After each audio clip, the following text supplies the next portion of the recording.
I call the Board of Supervisors to order. May I have a roll call, please?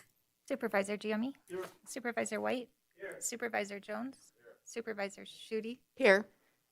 I think I got them all. Mayor Beckwell. A quorum is present. Thank you so much. We'll move on to agenda item number 3, which is our invocation. Pastor Underwood.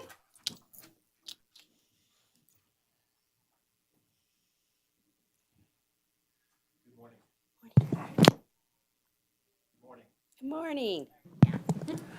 Let's join our hearts in prayer. Dear Heavenly Father, what an amazing and awesome God you are. And we thank you for the humbling opportunity you grant us to celebrate religious freedom and the great blessing that comes with being able to celebrate you during this holy season. I ask that you be present among this body today as they gather to begin conversation around the work of your people, by your people, and for your people. With such awesome responsibility, please give each official the wisdom of Solomon, including that which reminds us of your instruction to be quick to listen and slow to speak. We know that you make our ears attentive to wisdom and incline our hearts to understand.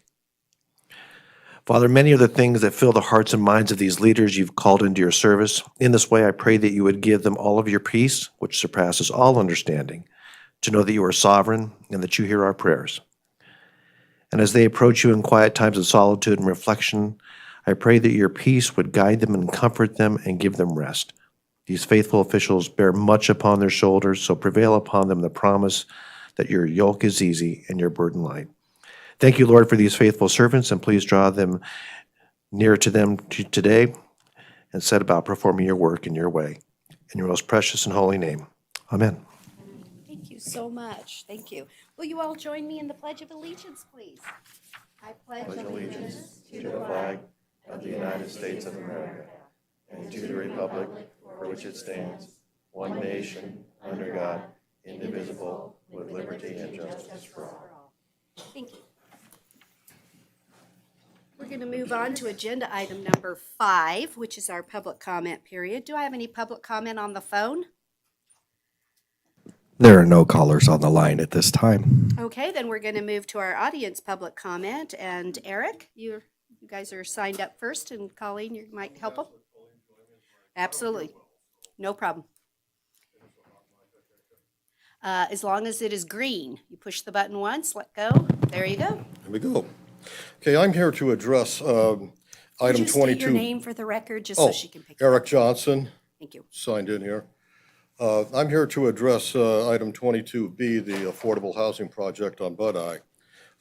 My house and many others are on the south side of Desitoya that back up directly onto this project. And the use has changed obviously dramatically. Our threat before was fire, and there was a masonry wall. No, it was a wall. It was a fence, posts in the ground and slats in between that when it was put in the 80s, would reduce the fire. Since then, it has deteriorated to the point where some places are missing, others replaced by wood fence. Mine is held together with mortar mix.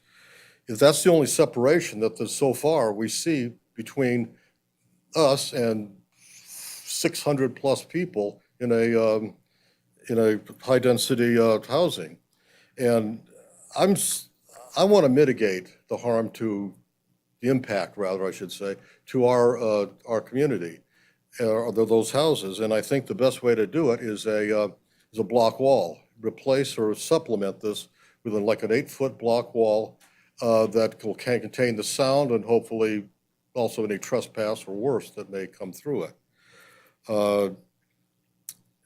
There's plans for landscaping or that sort of thing, but that requires maintenance and irrigation and all after you're actually going to do it. And but a wall, once it's in, it's there forever, and maintenance is low. I noticed in the covenants that you required of the developer that's to be a quote, a safe, secure, and quiet environment in which to live. Well, that applies to the tenants in the project. Nothing similar for us. And that's what I'm hoping to do, is there's some effort to mitigate this. And I think that this is a simple way to do it. It don't solve the problem, but it certainly will be a long way to keeping the sound and that out of the area. I believe it should be a condition of the conveyance. Apparently, that's what you're going to do today is convey it, but, you know, it's like we don't count, the way it stands right now, the way I can see it. Now, granted, they're not the most expensive houses in the area, but, you know, we ought to count for something and be treated essentially like yesterday's newspaper is, it's just hurtful in more ways than one. And it wasn't always that way, like I alluded in the bottom of the letter. It wasn't always that way. And hopefully it won't be again. Thank you so much. He's pretty good. You got that done right, Ed. Thank you so much. Okay, Ms. Freeman, did you want to provide some public comment, please? Good morning, everyone. Jeannie Freeman for the record, Quad County Public Health Preparedness Manager. As many of you know, Carson City Health and Human Services has been leading the COVID-19 pandemic response for Carson as well as the Quad County region for almost 2 years now. On December 24th, we get to celebrate the 1-year anniversary of offering the first vaccine in Carson City. And today I'm here to talk about some of the unsung heroes that have been here to support Carson as well as the region. Today we're celebrating our FEMA Blue Shirts. And while there's a lot of different stories about how the name Blue Shirts came around, they have been here supporting the mission for Carson City and the Quad County region for a year now. So they arrived in January, shortly after we started doing vaccinations, and they have continued to support and go out into the field and help us inside the office. At one point in time, we had 19 Blue Shirts from around the country here in Carson supporting us. I'm going to do my best not to get emotional today, so I'm glad that they're not standing in front of me. Today, we are celebrating the final 4 Blue Shirts that we have with us. We have Donnell, who has been their great leader. Donnell, please stand up. We have Tawana, who is also with us. We have Ronald, who is also with us, and also Sherry. These incredible people are here from Maryland, Houston, Puerto Rico, and even from our own Carson City. And these are the last 4 that are with us. They depart from us on Monday, and they have done exemplary work on behalf of Carson City. But outside of the work that they have done, they have really integrated into this community. They have celebrated with us, they have danced with us, they have cried with us, they've screamed with us. We've had all the emotions, all the different whole panoramic of emotions that you can have with anything that happens to this level. And they have really honored all of you, and they have been incredible partners for Carson City. Today, what I would like to do is I just want you to be able to recognize them. Please show them your gratitude, and I'd like each one of them to come up. I have a COVID-19 State of Nevada coin, challenge coin for them to recognize the exemplary work that they are. We are blessed we get to keep Sherry because she's a local hire until the end of March, but the other 3 will be going home to their families on Monday or going to another mission. As you know, there are other emergencies that are happening around the country, and some of them have been away from their families for a year. So please show them your gratitude, and as I ask them to come up and receive their challenge coin. That's wonderful. I bet you guys you're ready to go home. Oh. We'll do a picture. Yep, stay there. Maybe we'll do a quick picture. I think it's important. You guys go. And I also would like, yeah.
Don't step on it.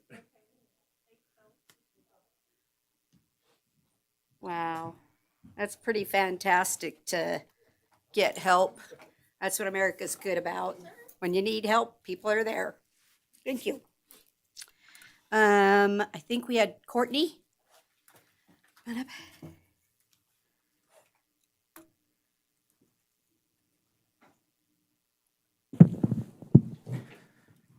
Good morning. Courtney Warner, Senior Center Director. I have a lot to cover in 3 minutes, but I'm here to just share some amazing opportunities that we have been granted through various different funding opportunities that is going to expand our services. As the Senior Center and the city have a unique relationship with its MOU, I don't get the opportunity to present grants to you very often, but I would like to just inform you of some wonderful opportunities that we have been funded. The first one is to-go packaging. We have a hybrid program right now with our on-site lunch program. And through a generous gift and some grant funding, we've been able to transform our packaging into compostable. Even though it still ends up in the landfill, it is doing our part to help the environment.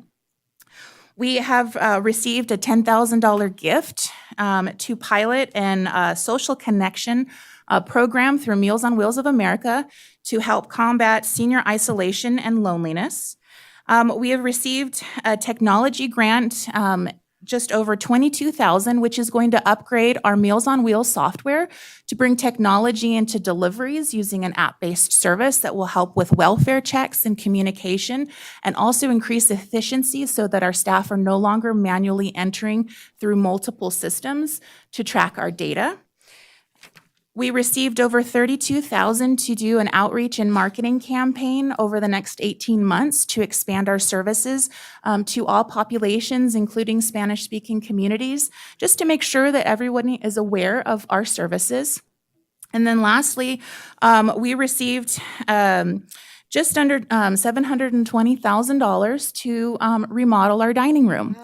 And this gift is fully funded. There is no match required. And this is also a great gift to the city as it also tackles some of our capital project, including flooring, equipment, and some other things that would hit the general fund budget in future years. So we're really honored to have received all of these grants, especially because they're fully covered. The technology grant has a little bit of course, ongoing yearly maintenance, but it's something that we've already budgeted for, and it's just expanding our technology that we have. So the impact is minimal fiscally. However, the impact to our seniors is going to be profound. The dining room remodel, the vision with that is that we get to expand to do a choice menu. So now we'll have a set menu, and then our seniors will have an opportunity to choose something different if they don't like the menu for the day. Our seniors have been asking for it, and this is our opportunity to give it. So more information will come. I greatly appreciate our partnership, and I wanted to share with you these amazing gifts that we've received. Thank you. Isn't that exciting? Seems like a good day today. Thank you so much for that report. Okay, and then I think I have Stephanie or Nancy. Stephen, did you want to come up? I just wanted to, I'm very excited to introduce Stephen Wood, the city's new government affairs liaison. Stephen comes to us from the state Department of Health and Human Services, where he was their legislative liaison. And he has also worked for the Nevada Assembly as a policy analyst and an attaché for several legislative sessions. Since I've been here, we've always contracted out these services, so I'm really excited to finally have this in-house. So I'd like to welcome Stephen Wood. Good morning. Thank you, Madam Mayor and members of the Board of Supervisors. I couldn't have said it better myself. I guess she went down my resume. So I'm originally from Smith Valley, but my family has been in and around northern Nevada, including Carson City, for quite some time now. So this is home to me. And I'm also a proud resident of Carson City. And I'm looking forward to working with Stephanie and Nancy, as well as you all, to make this city a better place. So I appreciate it. Thank you. Well, welcome aboard. Very happy to have you. Okay, I didn't have anyone else signed up, but is there any further public comment? Okay, we're going to move on then to agenda item number 6, which is approval of the minutes. Did anyone have any corrections? If not, I'll accept a motion. I move to approve the Board of Supervisors meeting minutes from November 18, 2021 as presented. I have a motion and a second for approval. All those in favor, please say aye. Any opposed, say no. Motion carried unanimously. Thank you. We're going to go now to agenda item number 7A, which is our presentation of our length of service certificates. It is a good day. It's the sweaters that did it. You know, it really brought stuff to the forefront. Okay, so first we have is Jennifer Williamson is here. Okay, right? 5 years, and you know what the answer is? 25. So, you know, you're partway there, right? I'm getting commitments. That's what this is all about, right? 20 years left, that's all I got. It's That's gonna it. go- it's gonna You go heard so it here, fast. 20 years more. Thank you so much for all you do. We really appreciate it. Thank you. Is that the only one that's here? The best Love being came. in this battle. Okay, we'll look towards her for a picture. Oh, did you guys want to get in the picture? We'll do it with the flag.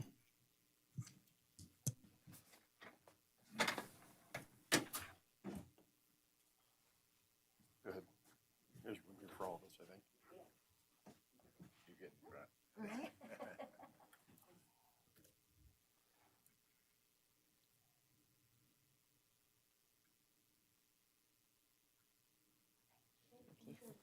Congratulations.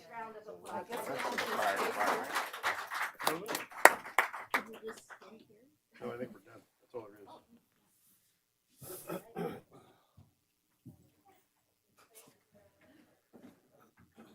Hiding over there, Dan. I love it.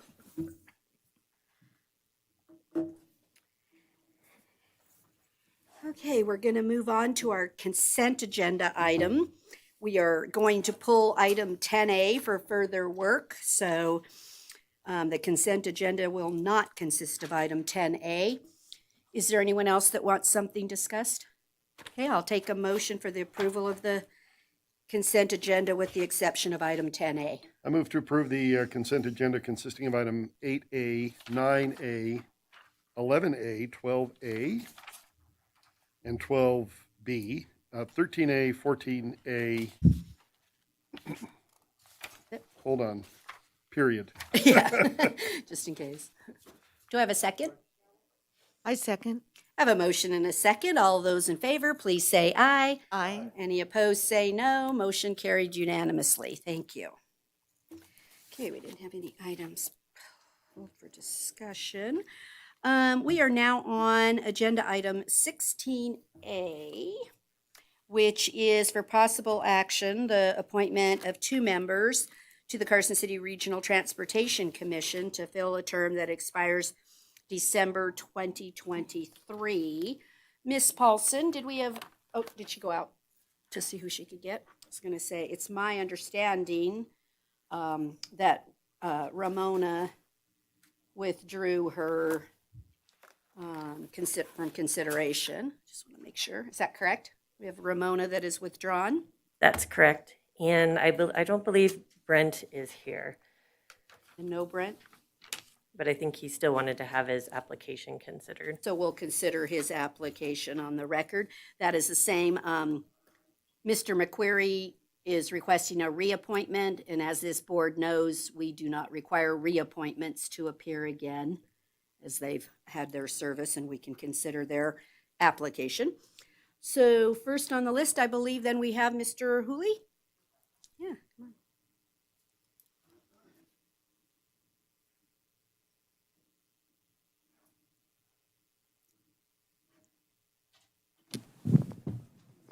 Good Hello. morning. How Good are morning. you? Good. How are you? Wonderful. Have you been through an appointment process before? I have not. Just a little bit about how it works is we'll each ask you a question or so. Sure. And then at the end, when we're completed with all of the interviews, we will then select. Perfect. And you're welcome to stay once your interview, because you're first, you can hear them all if you'd Sure. like. Lucky. Okay, so I'll start with, why don't you tell me what one accomplishment, if you're appointed, you would like to achieve? Great. So, my name is Lauren Hooley, for the record. I own Hooley Truck Trans, which is a transportation company for grocery and flatbed. But I'm really looking to get involved with the city in somehow. As you guys know, I've ran for office in several different capacities, and obviously I'm still here, still wanting to serve my community, but I figured that this was a good opportunity to serve my community, and what I want to see change is basically I'd like to help out. I don't have any specific examples exactly what I want to see happen, except nothing but moving forward. I have the ability to see the way that things happen in other communities. I get to see the United States. So if somebody's doing something better and we have that issue or that issue comes up, I believe that I can bring that expertise to us rather than trying something that maybe a neighboring community's doing that maybe is not working out so well. So I believe that's what I can bring to the RTC Commission. Thank you. Supervisor Giomi? All right, thank you. And thank you for applying, Mr. Hooley. Carson City recently received a $9+ million federal grant to help pay for the William Street improvements. As an RTC commissioner, you'll be approving the construction plans and the design for this. So I'd like to know, in your mind, what are the key components that you want to have included in the design and construction of this corridor improvement project once it's completed? Good question. I'm not too familiar with that exact plan, and I don't know how long it expands to, and I don't know what section it starts and what section it ends. But if I were able to take a look at that, I think that I can offer my 2 cents, as you would call it. But I'm not familiar with that particular project. Thank you. Supervisor White? Thank you. Morning. Good morning. So what do you believe is the number one stumbling block to getting our transportation infrastructure to where you would like to see it? And what will you do to make that happen? Now, on the transportation infrastructure, we're talking public transportation? Public Particularly? streets? Well, one thing that I do not see a lot of here in Carson City is we don't have a lot of share the road activity when it comes to the William Street. Obviously, there's no bike lanes. There is a section in certain parts where there is, what would you call that, an edge or a path for that, but it's not continuous in certain areas that I'd like to see that. I think that we're basically kind of limiting the public to see what we want them to see, I think, and I think that doesn't really offer more exploratory options in Carson City, I think. Something else that was kind of bothering me was maybe the lack of respect for truckers. We don't have any place for them to park when they come and deliver us goods. I think that maybe if that's in our purview, that we can possibly set something like that up. I think that we're kind of like, give us our goods and then go away, I think is the general consensus that I see with our current system that we have now. Thank you. Supervisor Jones? Good morning, Lauren. Good morning. In your opinion, what is Carson City's major transportation problem at the present? Whew. It's a lot of tough questions today. It's a tough committee. Yes. I see that maybe not enough people know about our transportation system, and maybe not enough people are using the buses. When I see the jump around Carson, I don't see a lot of people on it. And I think that maybe we can focus on bringing awareness to the community, maybe making it easier for them to get schedule information. I don't know if there's a phone app that already does that, or maybe being able to schedule pickups or just kind of getting people to use it, maybe have a day where we can say, okay, anybody who wants to use public transportation can use it for free and see how it actually operates. Most people that come from big cities expect to be using public transportation, and I think that it should be used a little more often. And I'm not talking just about jump around. I'm also talking about larger cities have scooters. They have electric bikes that you can rent. They have areas for that. And I think that actually might bring more people to the downtown community if those services are offered. Thank you. Sure. Supervisor Schutte? Hello, and thank you for applying. Thanks. My question, with more road maintenance needs than dollars available, what are your thoughts regarding increasing revenue for road maintenance? Well, I don't really think about the increasing revenue. I think what we need to do is fix the road right the first time. And a good example of that, I know that there's a project that's going on Long Street. And I actually went down that street today and I found out by my own doing that there's certain parts of the road that are just horrendous. And I think that, I know that they're still working on it and it's still temporary, but they'll dig it up, they'll fill it back in at the end of the day when they're done, but it's not done right. And then so when you have something that's not done right, the surrounding area of the road starts getting worse. And I think that if we focus on maybe, I don't want to point a finger like I'm trying to complain or blame somebody, but I think that if we are careful with the way that we construct and then reconstruct the roads, I think that that would offer a savings so we don't have to look for more significant amounts of money to do something that maybe should have had a little better attention paid to. Thank you. Thank you. Do you have any final thoughts you want to share with us? Well, I guess just in closing, I did underground work in San Diego for 3 years. So I guess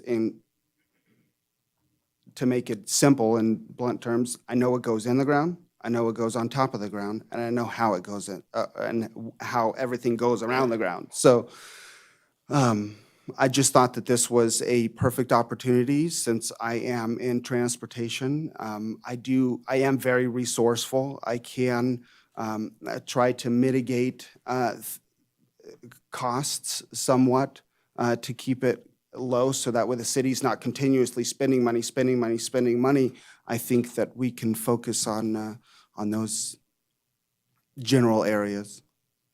Thank you so much for Sure. applying today. Sorry, We I'm so really- nervous. Don't worry, you're not alone when people are Sure. testifying there. You're not Sure. alone. But thank you so much for applying today. And again, Thanks. you're welcome to stay if you'd Yes, ma'am. like. Thank- Okay, see if Mr. Flackus.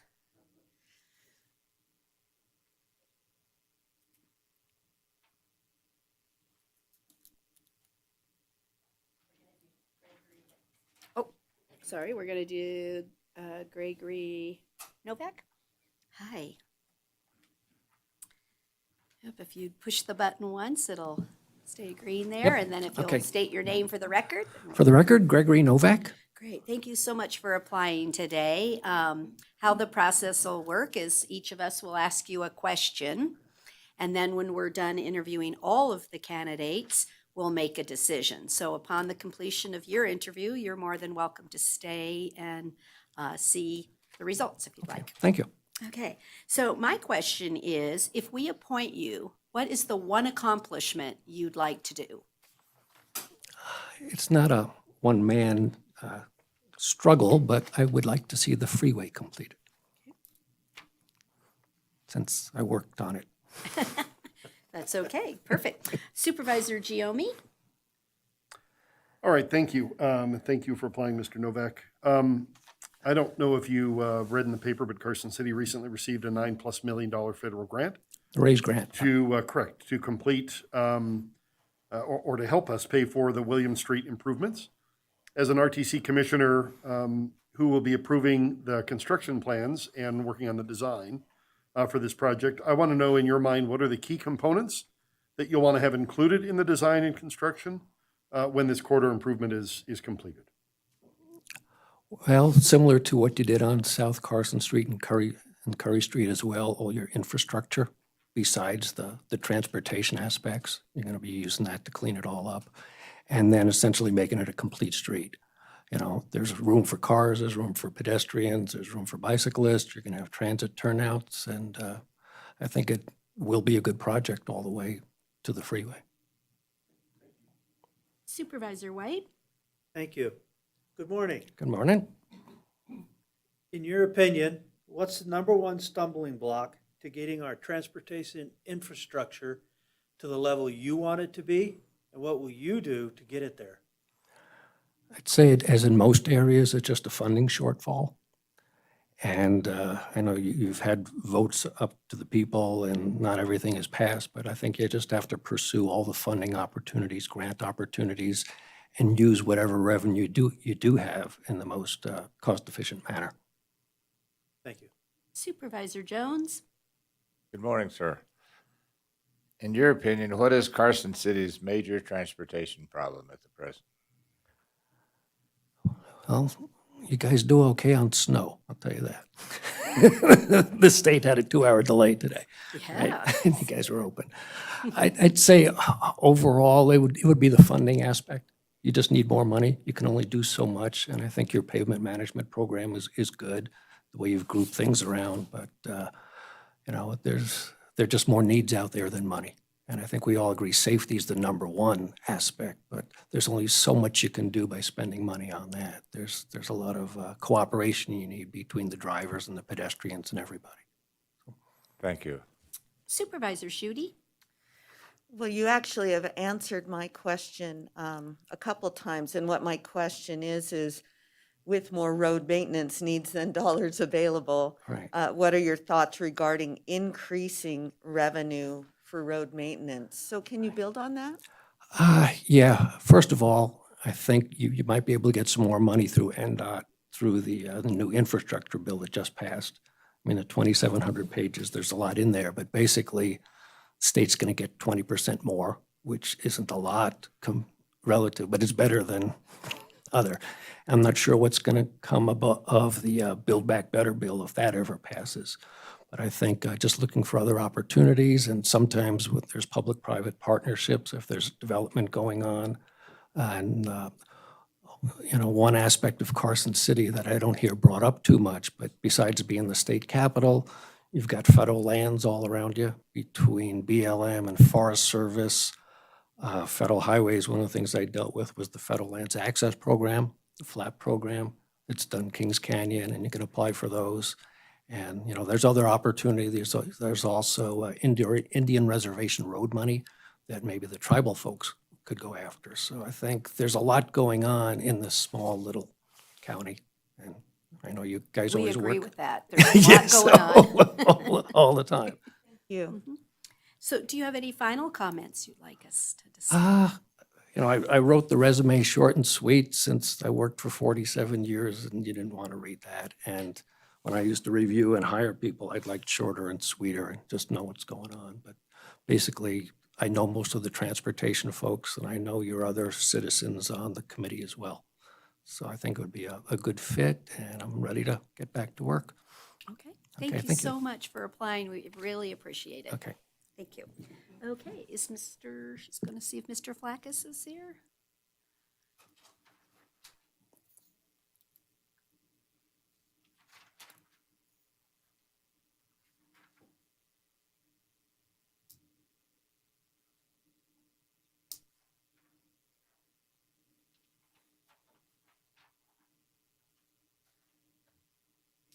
Good morning.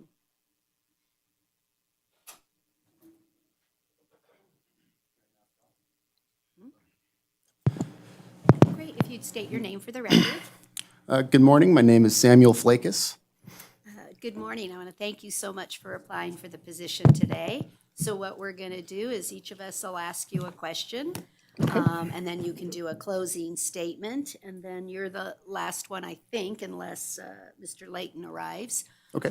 And then we'll make a decision. So Okay. I'll start off with, what's the one thing you'd like to accomplish if you were to get appointed to the position? What I would like to accomplish is to help, the problem with living in a rural city, which is kind of an oxymoron, we live in a rural city where people are addicted to cars, and we don't know anything other than cars. And we hear a lot about, when I volunteered with the Downtown 2020 group, which was a 501c3, we were advocating for rebuilding Carson Street and adding wider sidewalks, and we wanted to put in a streetcar system and all this stuff. And there was so much resistance from people who just wanted their potholes in their neighborhoods filled. So I think that we should strive for our municipal projects for mass transit and bicycles and walkability and everything, but those potholes still need to get filled. I think that the optics are bad when you work on those projects and just abandon those, the pothole issue. And I know that's a colloquialism, it's more complicated than that. But when Pat Pittenger was working here for the city when he did Public Works, he just went on and on and on about how impossibly difficult it was to do anything around here because of the very small amount of money that came in from local taxes, federal taxes, anything.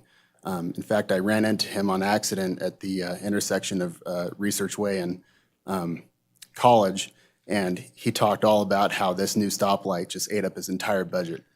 And since there's new money coming in from the federal government, I think that we should get as much money for everything, as much as we can, because it's available. Most of the taxes that people pay around here are federal, so it only makes sense to have federal money coming back into it. That's how I feel. Great, thank you. Supervisor Giomi? All right, thank you, and thank you for applying. I don't know if you had read the story, but Carson City received a $9+ million federal grant. I did read that. To help for William Street. So as an RTC commissioner, you'll be actively involved in the approving the design and providing input on the design and construction plans for this project. So in your mind, what are the key components that you'll want to have included in that design and construction project for when those corridor improvements are completed? Well, Lucia Maloney and I actually talked about this like a year ago, something like that. I heard she wasn't with the Public Works anymore. Is that correct? That's correct. Okay. Well, anyway, we worked on the downtown corridor on Carson Street.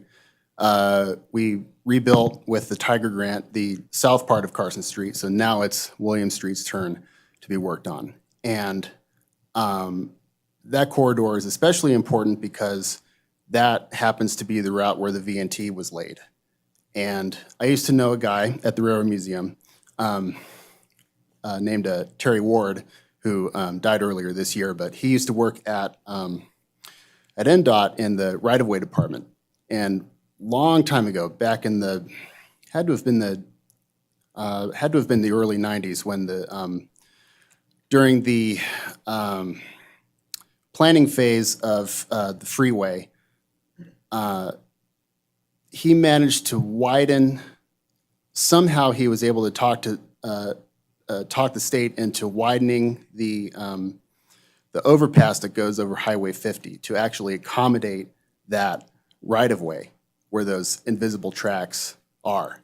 And when I actually talked to NDOT about this, they didn't seem to know what I was talking about. But if you overlay Google Images with the original 1916 maps, sure enough, the right-of-way go right under it.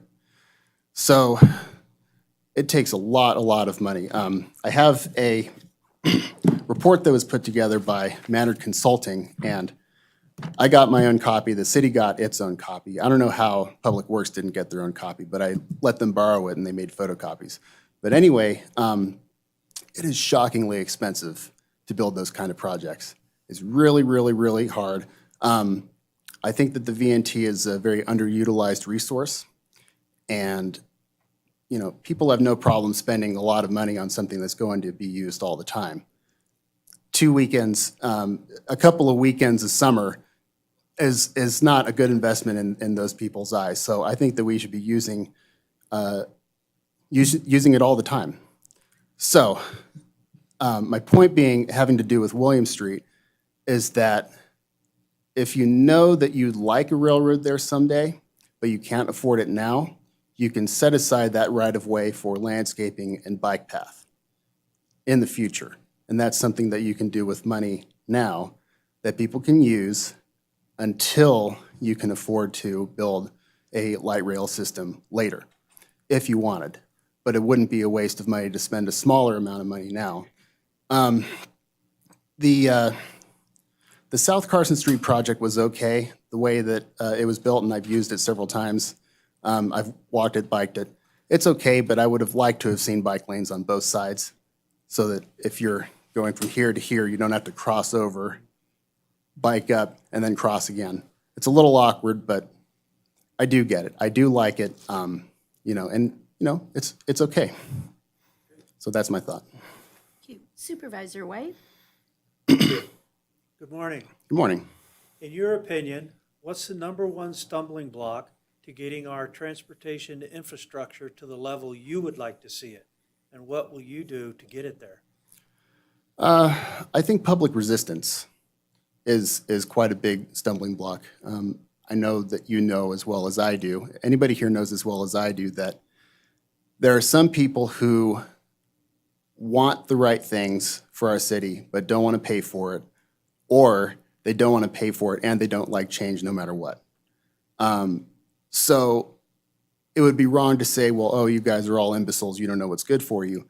No, your place as a leader is to explain why it's necessary and show why it's something that would be good for the community, and not just blow them off, just hear them out.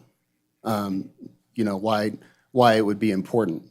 I volunteer at the Railroad Museum, and we have all these artifacts that are just sitting out in the snow because we can't afford a tarp to put over it. I think that people need to understand that you can't spend too little.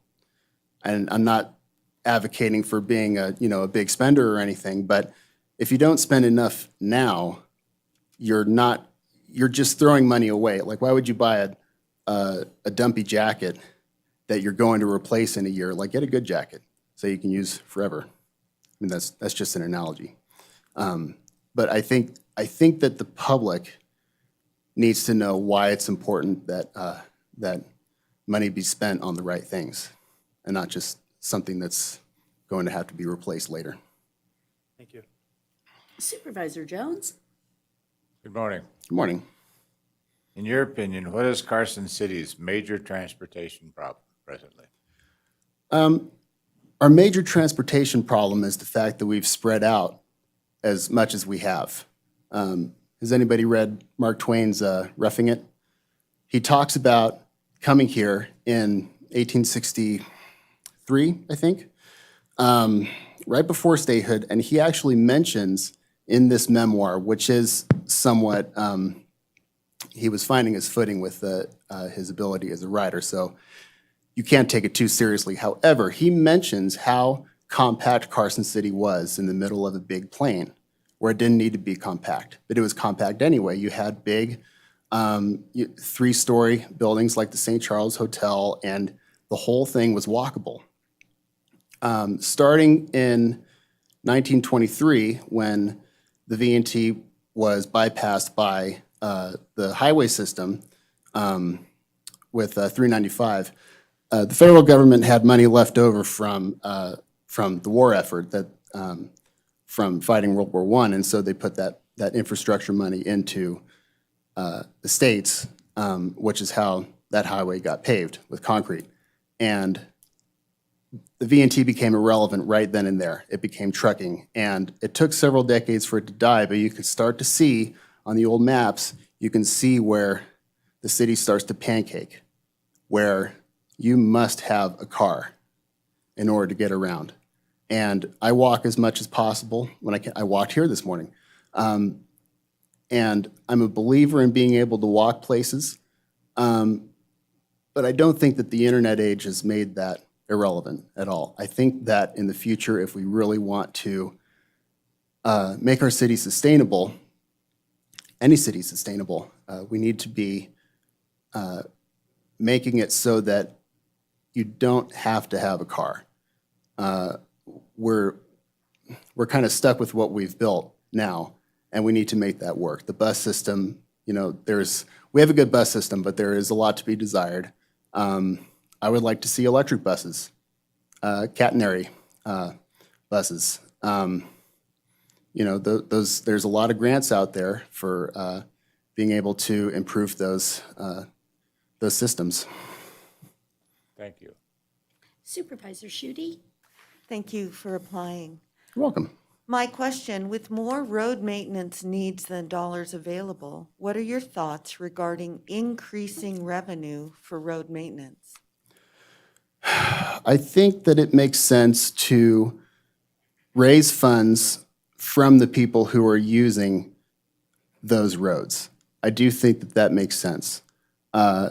Through gas taxes, I don't think tolls make sense. I don't think that we have any road here that uses enough, that has enough traffic to require a toll. Like the Bay Bridge needs a toll, but that takes millions of cars every day. We're not there. I don't think that tolls are the answer, but I do think that gas tax makes sense because you're charging people who live here, but who also don't live here. If they are driving on the roads, they're going to be contributing to that fund for road maintenance. And like I was saying earlier, you know, the longer you wait, the longer you wait to fix something, the worse it's going to get.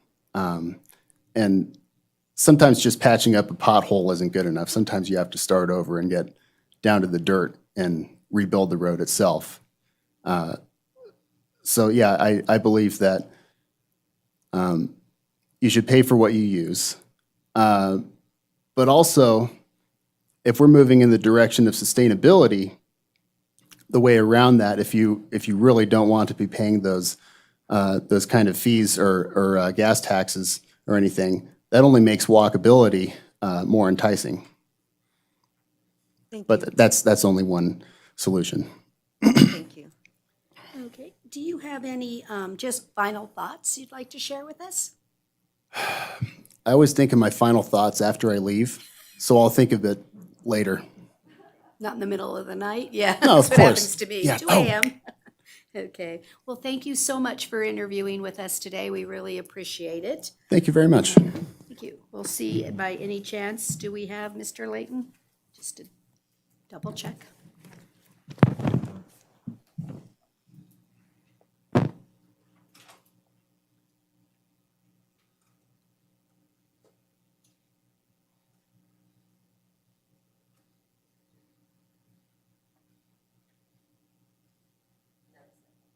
Okay, then we'll just have Mr. Layton's application considered, as we're same as Mr. McQuarrie. So we're down to discussing, so I would like to throw out on the table that Mr. McQuarrie has done a great job, so I think he deserves a reappointment. And then we really had a diverse group today with completely different things they would bring to the table. Really interesting. I think that for me, Mr. Novak's experience working with roads and infrastructure for so many years, really, I think just puts it a notch above to bring something to the RTC that we could use. We're getting ready to go into a $9 million project. His accomplishment that he wanted to do with the completion of the freeway with all the new money that the state's having is certainly a goal, I think, of ours too. So I just think he's a little more poised and ready to jump right in and help us. So I like Chaz McQuarrie and Mr. Novak. Anybody else want to comment? Supervisor Jones? I agree with you. I think at this time, we need the experience, all the experience that we can get. I compare Mr. Novak's experience to Mr. McQuarrie, who I have a lot of respect for, and my vote would be for Mr. Novak and Mr. McQuarrie. Do we have a third, or Supervisor Schutte? Yes, I agree. I also really appreciate hearing everyone's perspective, and it's wonderful that we have really thoughtful candidates. So I so appreciate that, but I also will be voting for Mr. McQuarrie and Mr. Novak. That makes it a 3, and not that the other 2 are irrelevant, but 3 kind of makes it work. Do we want to go with a motion, or Supervisor Giomi, your comment? Yeah, I was just going to say that I had Mr. Novak and Mr. Flakus tied on my score sheet. I appreciate Mr. Novak's experience, but, you know, we always talk about getting diversity on our boards, and I think Mr. Flakus would fit that bill. But I'm happy to support Mr. Novak. Okay. Thank you. All right, does anyone want to make a motion? Sure. And Mr. Giomi or Supervisor Giomi, I agree as well. And yeah, just the insight and the thoughtfulness of Mr. Flakus that really was powerful. All right, I move to appoint Charles McQuarrie and Gregory Novak, each for a term that expires in December 2023. I have a motion and a second to appoint Charles McQuarrie and Gregory Novak. All those in favor, please say aye. Aye. All those, motion carried unanimously. Thank you. And I Who really. was the second? Oh, thank you. Oh, sorry.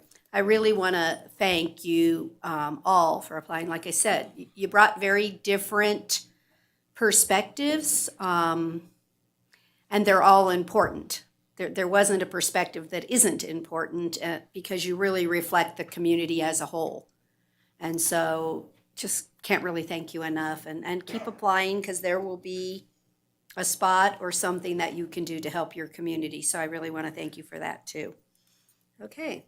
We're going to move on then to agenda item 17A, which is to introduce on first reading a proposed ordinance revising various provisions of our municipal code governing the process by which election ward boundaries may be realigned, and various Carson City municipal provisions relating to meetings of the Board of Supervisors, and repealing CCM provisions describing districts of wards, and considering our business impact statement. Miss Relay, now we got all that out. Ben, are you going to start us off?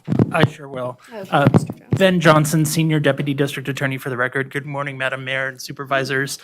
17A goes hand in hand with the following item, but first, this is a little bit of cleanup for the CCMC that has to do with the Board of Supervisors.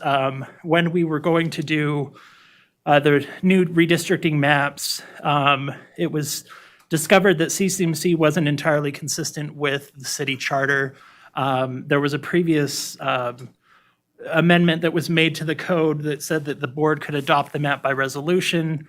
That's no longer accurate, where the charter requires it to be done by an ordinance. So we wanted to clean that up. And then since we were already in that chapter, following the work that Mr. Yu is doing on the overall code changes, we decided to clean up a couple other provisions. And so there are some grammatical and clerical changes that are in this ordinance. It clarifies that, for one, the name of the boardroom has changed, and two, there's just a couple other things that we cleaned up. So really, it's just to clarify that in the future, any redistricting, so every 10 years, new adoptions of maps will be done by an ordinance, and rather than putting the reference to the exact recorded document in the code, it's just going to be made available online so that anyone can see it at any time. I just want to comment and thank Mr. Yu. This is our first opportunity to see, as you know, we're going through code rewrites for the public, and I really enjoy now where you can see the reference that gives you the authority for why this code's being written. So we don't have to try not to search anymore. And as long as he does a great job and all of this staff of putting them all in there, I really like this change and hope that it will meet one of the goals that we had for the public to make it easier to go to one location, get all the reference points. So I really like this new methodology and look forward to seeing it throughout all of our new codes. Does anybody else have any? Supervisor Giomi, you have a question? Ben, on I'm reading, as I read it, section 2, item 2 and 3 sort of go hand in hand. Well, 1, 2, and 3. My question is about the place specifically, and I know the ordinance is always named a place. But my comment relative to that is, do you feel as though the way this is written, we, without having someone challenge it, could move a meeting to the community, to the theater, should we have anticipation of a larger audience? Or, because I know item 3 says the Board of Supervisors may, as it deems necessary, hold additional regular work sessions or special meetings. But and to specify the time and place. But it doesn't really say that we may hold a regular meeting in a different place specifically. So I guess maybe I'm too far into the weeds here, but if we want to hold a meeting in the theater, we should be able to do that. And go ahead. Thank you, Supervisor Giomi, for that question. So the way that it's written, it just identifies the name of the room and where they meet. It doesn't say they must or shall meet, so there's no mandatory language here. And under the open meeting law, you could really hold a meeting anywhere, provided that you include that notice in the agenda title, in the agenda notice, stating the date and time, and you'll be in complete compliance with the open meeting law. So this doesn't conflict. And I think that that's why there's language in section 3 that says that you can hold meetings in other places. So that language doesn't limit you to only holding it in this room. Okay. I don't see any further questions, so thank you very much. We have to do 2 items, so just on the record, Ms. Paulson, did you want to talk about the business impact statement? Yes, the business impact statement for this item showed that it did not impose a direct or significant economic burden on a business or restrict the formation, operation, or expansion of a business. Okay. Seeing no questions, I'll accept a motion. Supervisor Giomi? I move to approve the business impact statement as presented related to this topic, and to introduce on first reading Bill number 116. I second. I have a motion and a second to approve the business impact statement and introduce on first reading Bill number 116. All those in favor, please say aye. Aye. Any opposed, say no. Motion carried unanimously. Thank you. We'll move on to agenda item 17B, which is to introduce on first reading the proposed ordinance actually realigning the boundaries of the election wards by adoption. team.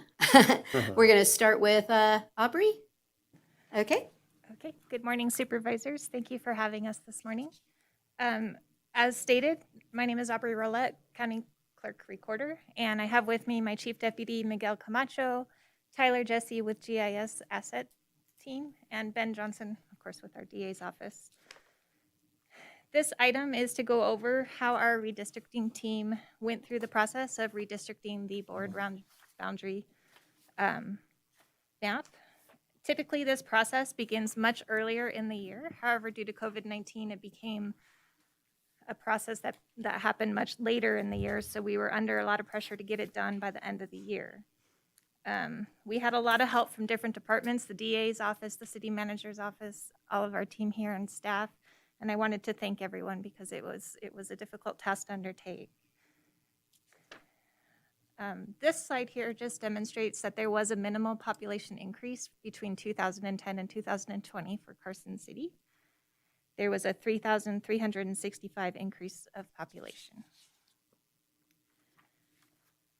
The redistricting project's goal was to make adjustments based on population variances between the wards. Our team was successful to find that balance with a difference of 14 people between the largest ward, which is Ward 1, and the smallest ward, Ward 4. Can't figure out how to move a house? No, great job.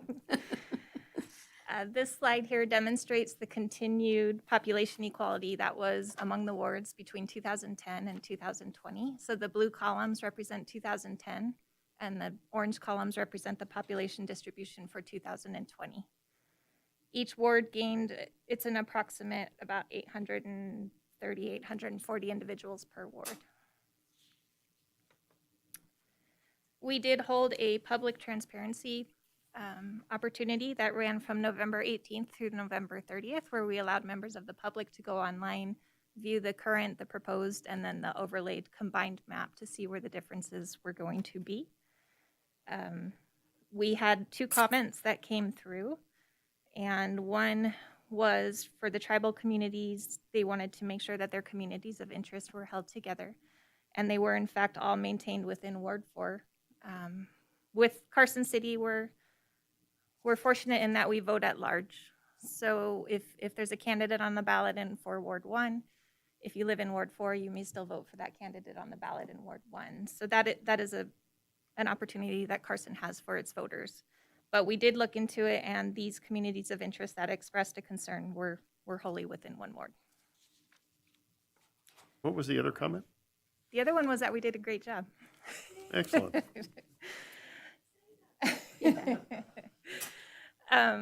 At this point, we're going to bring up some zoomed in slides that show you where the minimal changes are going to be proposed to take place. I will turn it over to Tyler Jesse with GIS if you have any questions on those boundary adjustments. Tyler Jesse, Asset Manager, Carson City Public Works. So if you look at that map right there, that's a zoom in piece off of Highway 50 East. The red line is the current boundaries, and where you see the peach color encroaching through that line, that's the proposed boundary. And the rest of the slides follow that same pattern. Oops, that was quick. Yeah, I was like, wait a second. So we just have By peach, do you mean the Bliss? yellow? Yeah, Bliss yellow. Court? Yeah, okay. Not much, just a little bit there that it. Mhm. Okay. Anybody have a question on that one? We'll just let's put up each one and see if anybody has a question on that particular change. Anyone have a question on the first one? Everybody okay with it? All right, let's look at the next. So same is true here. Red and black is the current boundary, and then where blue goes through it, that is the new proposed boundary. Anybody have any questions or concerns on that boundary change? Everybody okay? All right, you know what the next one?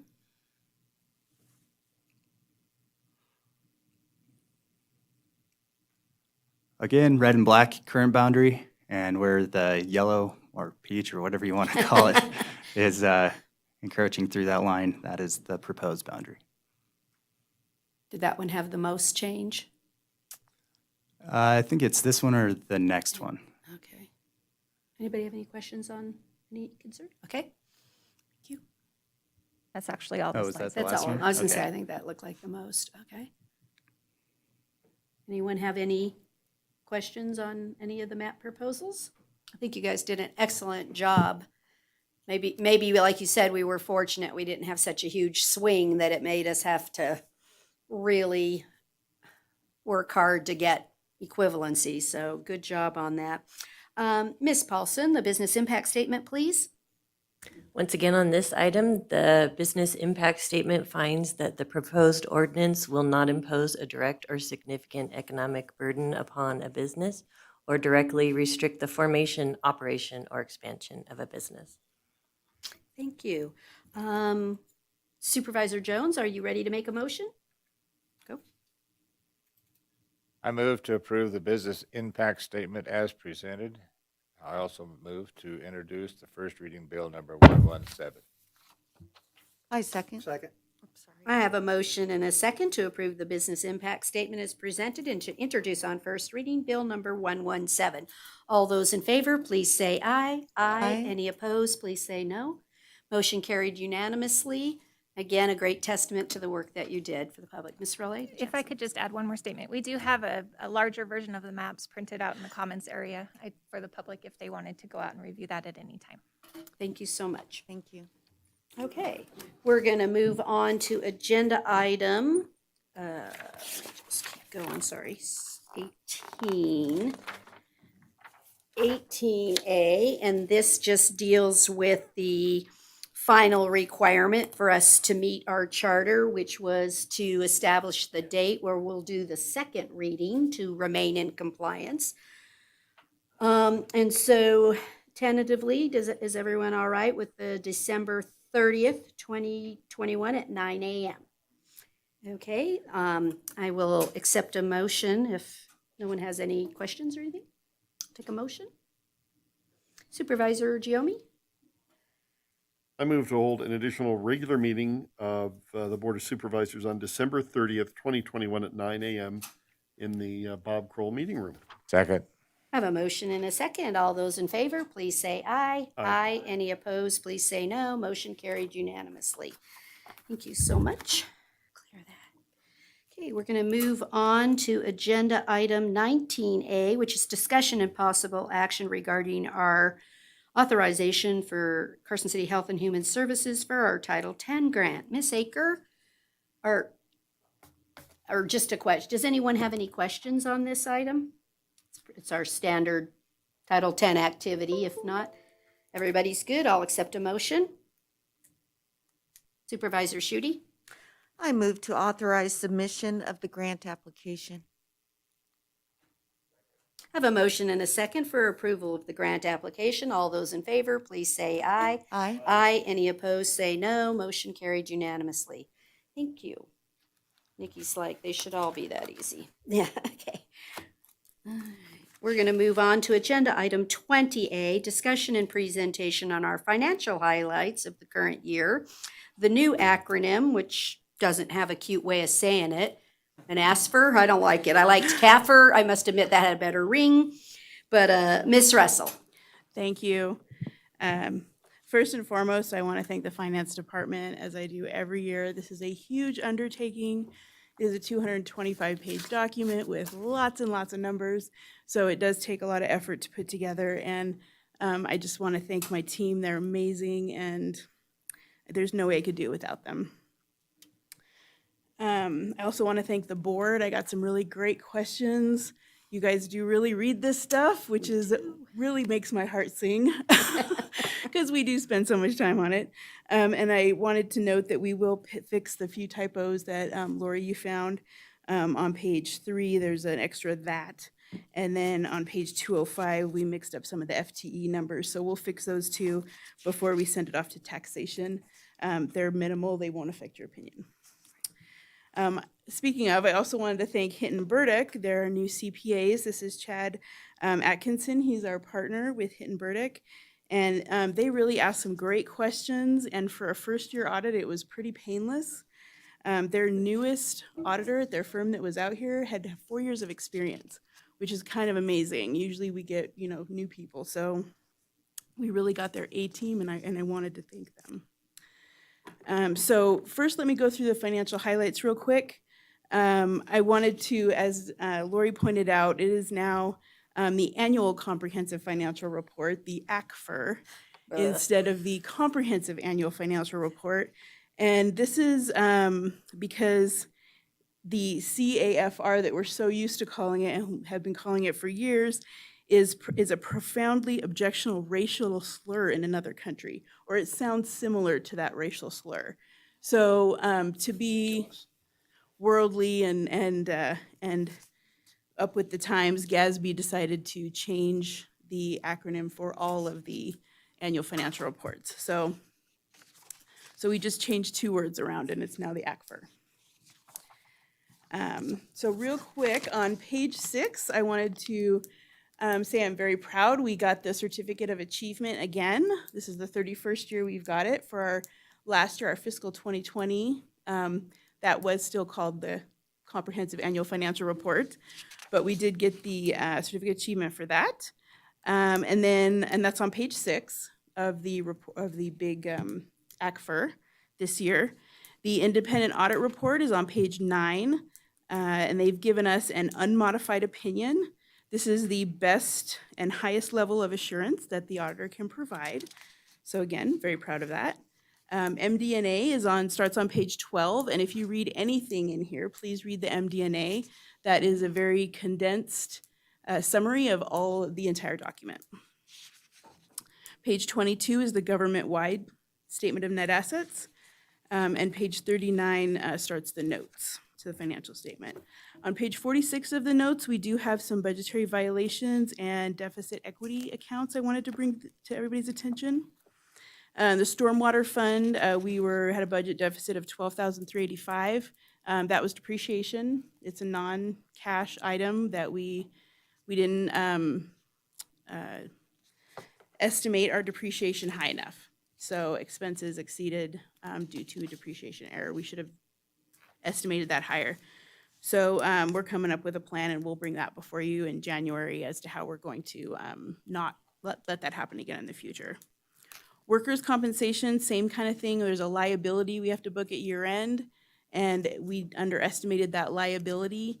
This one is an insurance type fund, which is an actual exclusion from the NRS violation. However, to be full transparency, we did go over budget, so I'm reporting it as a violation.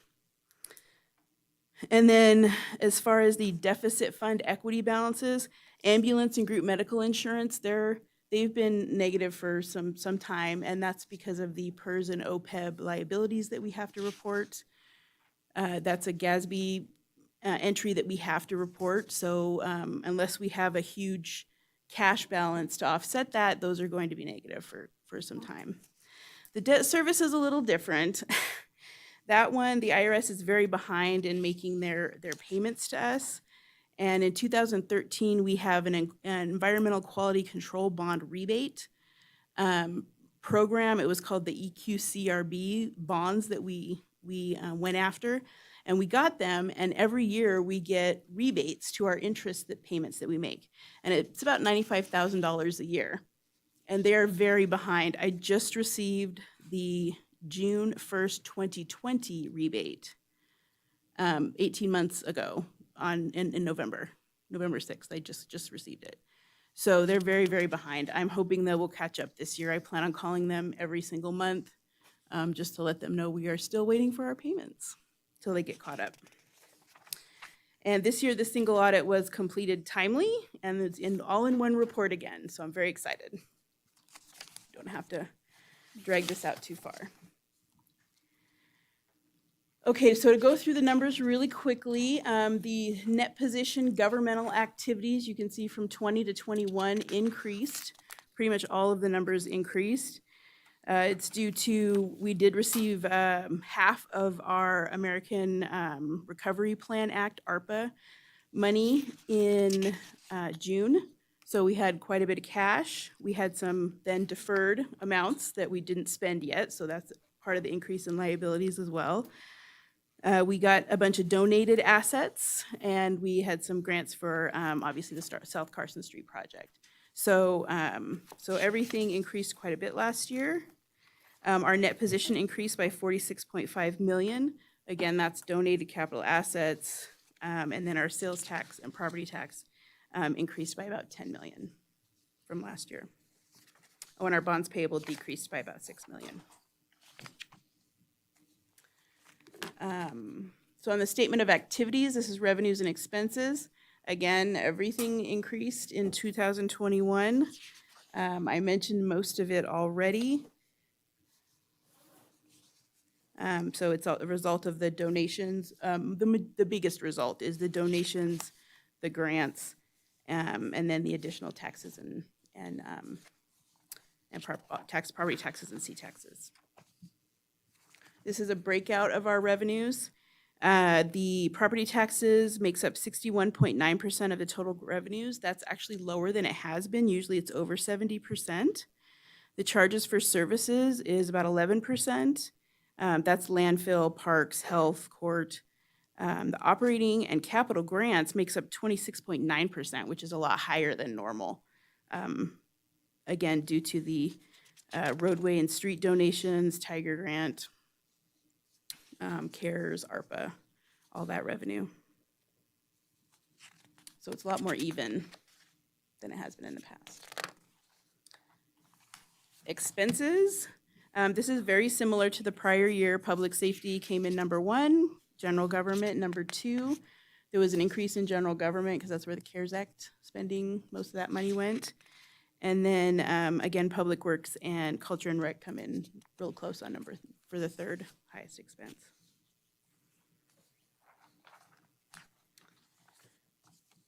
Here's the general fund, the gap between the revenue and expenses. This is what we use to pay down debt. It's what we use to pay capital and save for rainy day. So we always want revenue to equal more than expenses. And the last couple years, we've been very conservative, not knowing what coronavirus has to offer. So there's quite a big difference between revenue and expense for 21.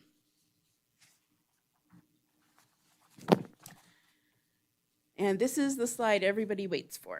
This is the general fund, restricted, non-spendable, assigned, and unassigned dollars available in 21 that will be rolling forward to 22.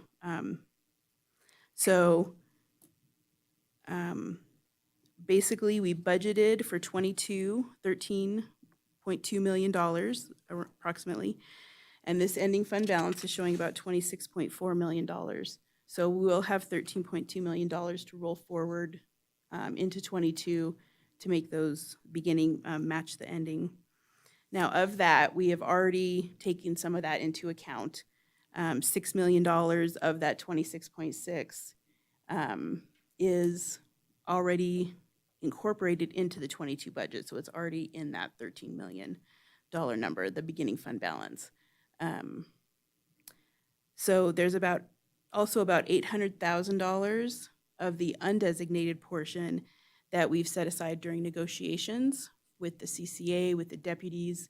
So those that weren't built into the budget because we finished negotiations, at the end of the year and just the last meeting for CCA. So that $800,000 will most likely need to be augmented. So that is hopefully going to come out of contingency. There's about 1.6 that's rolling forward for restricted assets. That's just restrictions based on NRS, grants, legal restrictions where we have to hold that money for a specific purpose. And then there's about $1.2 million in landfill revenue that exceeded the expenses this year.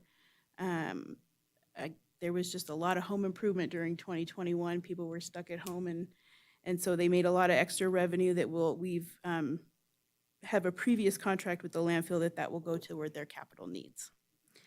So that leaves about $9.5 million that is unaccounted for that we can use. However, I don't want anybody to get too excited. I want everybody to keep in mind that inflation is a real problem right now. All our bids are coming in higher than expected. We also have a very large deferred maintenance issue still that we're trying to catch up on. The asset management program has been presented here many times. And so when we do our first round of augmentations, we'll bring that money in. And we can talk about now how you want to incorporate that money. But my hope is that we can put most of it in extraordinary maintenance and kind of save it for a rainy day and see what happens. Because sales taxes aren't coming in as great as they were last year either. So we could be seeing that shift in the economy as well. So I think just in general comment, we usually use our excess each year. That's how we determine what we can use the next year for capital. Right. We like to have the cash in the bank, which is, I think, a great way that Carson City does its processes. We don't second guess the money's gonna come. We wait till we have the money in the bank. I think we're gonna need some of the numbers for the final discussion with the ARP funding to determine what could or could not be eligible for the road discussions. I think we all, even discussions for today. So I ask that when you, and if the rest of the board can chime in on any of their thoughts too, but that we look to balance between the ARP and this additional funding, our needs for deferred maintenance, but then any opportunity we can have to pump some money for the first time ever potentially into what I'm not calling them local roads because I think it's people don't understand the difference. So I've been using the word neighborhood roads, but I'm very interested in being able to potentially take from a funding source or some from each. We'll look at that as a team to put a designated amount for the neighborhood roads in each of the transportation districts. So just for me, just keep that in mind, work with staff as, please don't let that not be considered as part of our assets that need money. Okay. So some others may have other ideas to throw out there too, but that's certainly a big deal for me. Supervisor Jones? What are our critical deferred maintenance? What are some of them? It's a lot of facilities, roofs, and it's our buildings we just haven't put a lot of money into them. We've taken care of some this year, right? Yes, We're in the yes, we are process. trying to catch up now, Right, but right. during the Great Recession, we didn't spend any money I on them. understand. So that's why we've still got this little hole that we're trying to get out of. Okay, thank you. Supervisor White? Thank you. Yeah, for me, while I agree, making some visual improvement in the road maintenance part, I think on that asset management, if we could look to accelerating securing the building envelopes, I think that, if you get the envelope of the building secure, then you can work on the other stuff later. And I would like to see some acceleration in the stormwater area.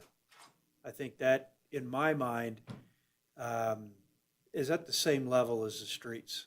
And I think if we're going to be doing some street work, we need to look at whatever stormwater project can go along with that at the same time.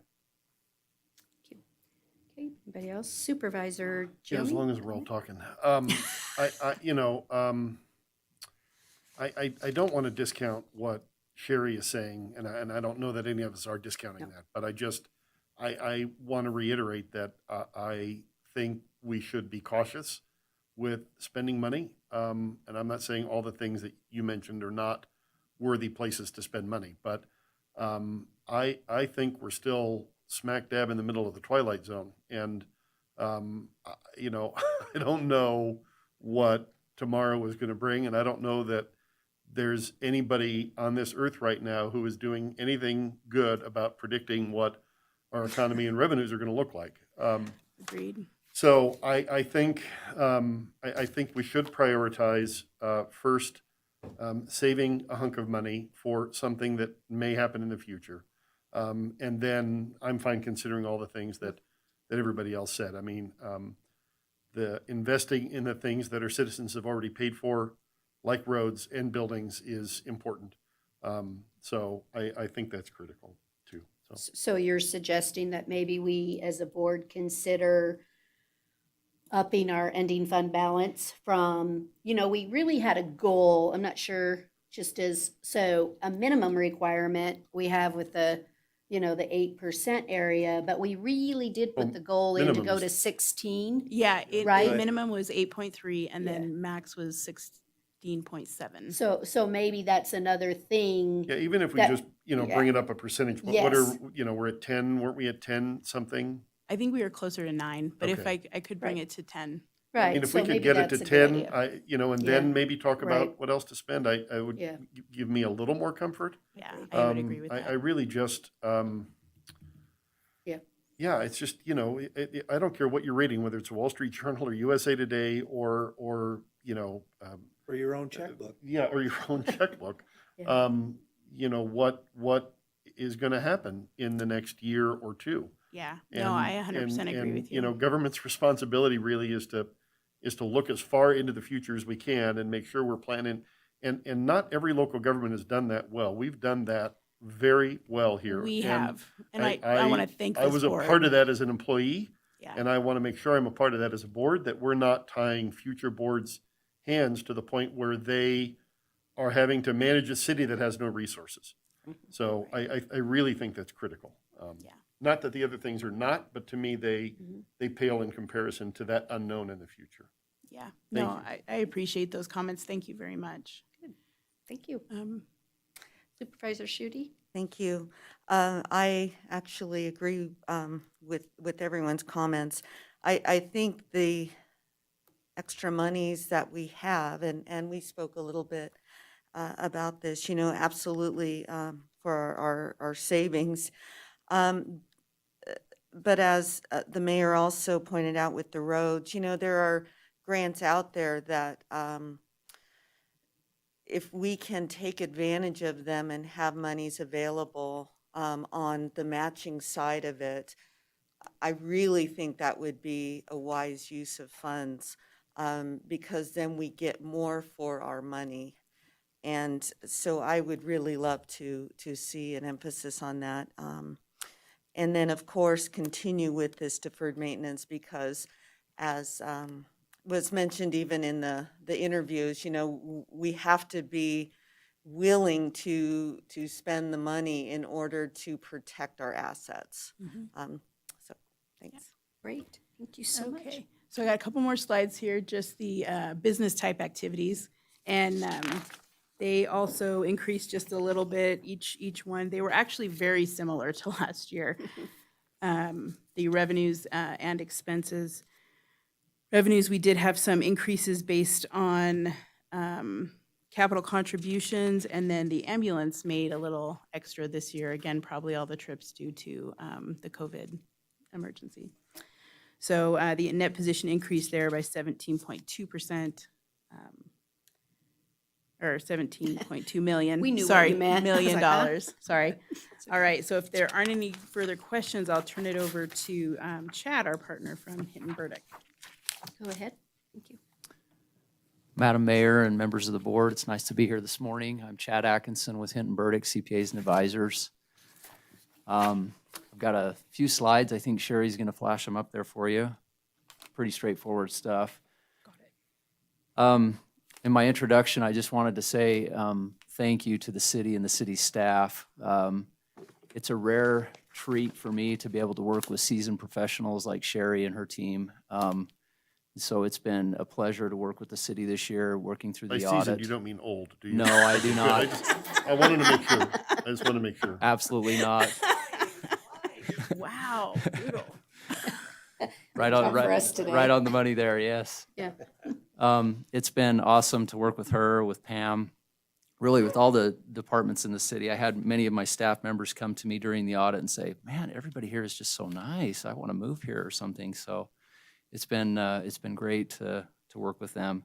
So thank you for all of the questions. You might imagine in a first-year audit, we're still trying to find out where the information is, who has it, who to ask, and so we did a lot of that.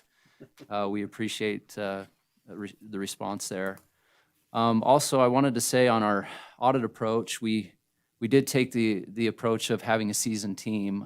I actually had two of my other partners with me, and also some other seasoned staff, seasoned, not old, but but experienced with CPA work here with me, and I think that was a good thing. We wanted to pave the road correctly, essentially, for doing the audit for the city, and so we took that approach. We think that was successful. We're happy with the timeline that took place. We were able to complete everything. We did have a couple of COVID-related things come up during the process and some other things that we had to navigate around, but Sherry and I stayed in close contact with one another, managing the project, and I think we were successful in doing that. So, okay, so with that introduction, I'll just quickly go over my reports, which Sherry already covered for the most part. The independent auditor's report on page 9, like she mentioned, is an unmodified opinion. Also, the report on internal controls over financial reporting, that's on page 210 in your ACFR. I guess we'll try to get used to that acronym. Had no findings, nothing significant that came to our attention as we reviewed internal controls and compliance. So we're happy to report that. So we'll go to the next slide on federal awards.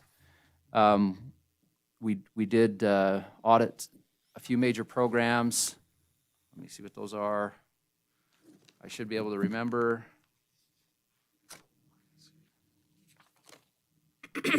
Sure, it was CARES. There were 3 major programs: the Coronavirus Relief Fund, the Highway Planning and Construction Cluster, and the Federal Transit Cluster were the major programs reviewed for compliance. Happy to report there were no findings in that area as well, which is fantastic.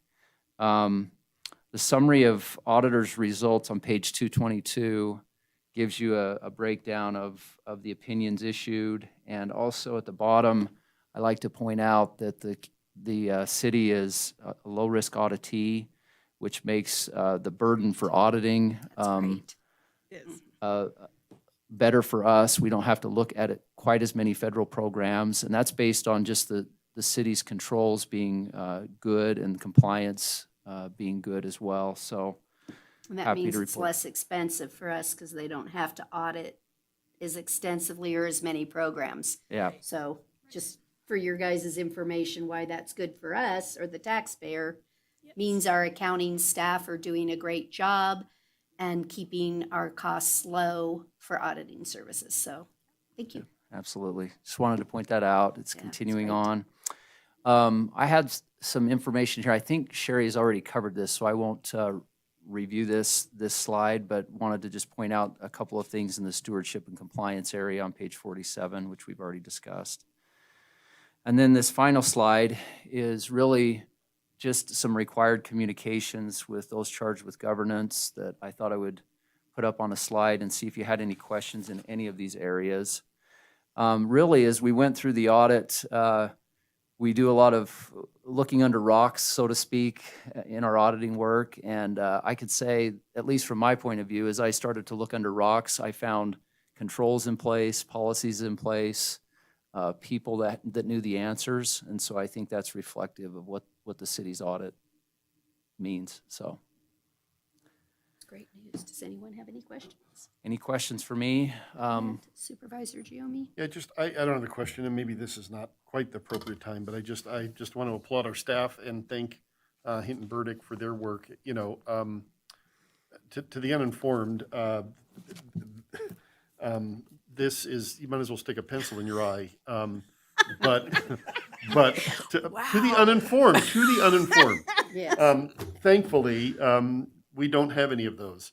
And so you and your staff are to be commended because this is the backbone of what runs the city, and the importance of this can't be understated because our community has to have the confidence in the fact that the money we're getting from them is spent properly.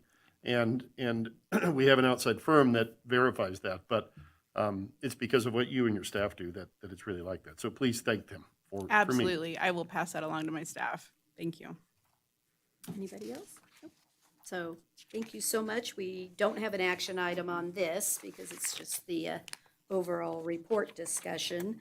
So technically, though, on item 20B, we do have to take a motion to accept the report. And so Supervisor, is there any further questions? If not, Supervisor Giomi, a motion, please, I move to accept the report as submitted, as corrected. as corrected. As corrected. Thank you, yes. I second. I have a motion and a second to accept the report as corrected on the record by Sherry. All those in favor, please say aye. Aye. Any opposed, say no. Motion carried unanimously. Another year down. Thank you very much. Now it's Christmas. We can enjoy Christmas. There you go. Thank you all so very much. Okay, I think we'll take, I saw someone request a recess, so we will take just 5 minutes. Is that enough? Yeah. So we'll be back at 10:15. Thank you.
Madam Mayor. Call the Board of Supervisors back to order. We're now on agenda item number 20C, which is review and consideration for the recommendations of the Audit Committee. Ms. Russell? Thank you. I only have 3 items for recommended closure today, but it is over our September and December meetings. So I definitely didn't want to hold off bringing that before you any longer. Basically, I'm going to move over to the fleet management audit. And the first item recommended for closure is the asset utilization reviews, which Public Works has put in place. We have a process for letting department heads know when they have low utilization, and then the city manager's office would get involved with helping figure out what to do with the vehicles. So the audit committee did recommend closing this item. Any questions on the fleet? Okay, go on. On the next page is the revenue accounts receivable. This stemmed from the prior year audit where we missed a journal entry because of the new system. And so now we have a new process in place. I did create a checklist. And so all of the journal entries were captured because, as you just heard, we didn't have any findings. So it obviously is working. So the audit committee did recommend closing this item as well. Questions on this audit? Nope, go ahead. And then on the last payroll audit, this was the most recent audit. We just presented this one in December. There was an issue where 2 employees were still active in Munis. However, their citywide active status was shut off. So they couldn't get into Munis, but they should both match and be closed. And so immediately IT did fix that problem, close those two employees, or just disconnected them or disactivated them or something out of Munis, so that they now match. So the ActiveNet and Munis match. All terminated employees do not have access. So they recommended closing that item as well. Any questions on that one? Okay. I'll accept a motion then. Who wants to do one?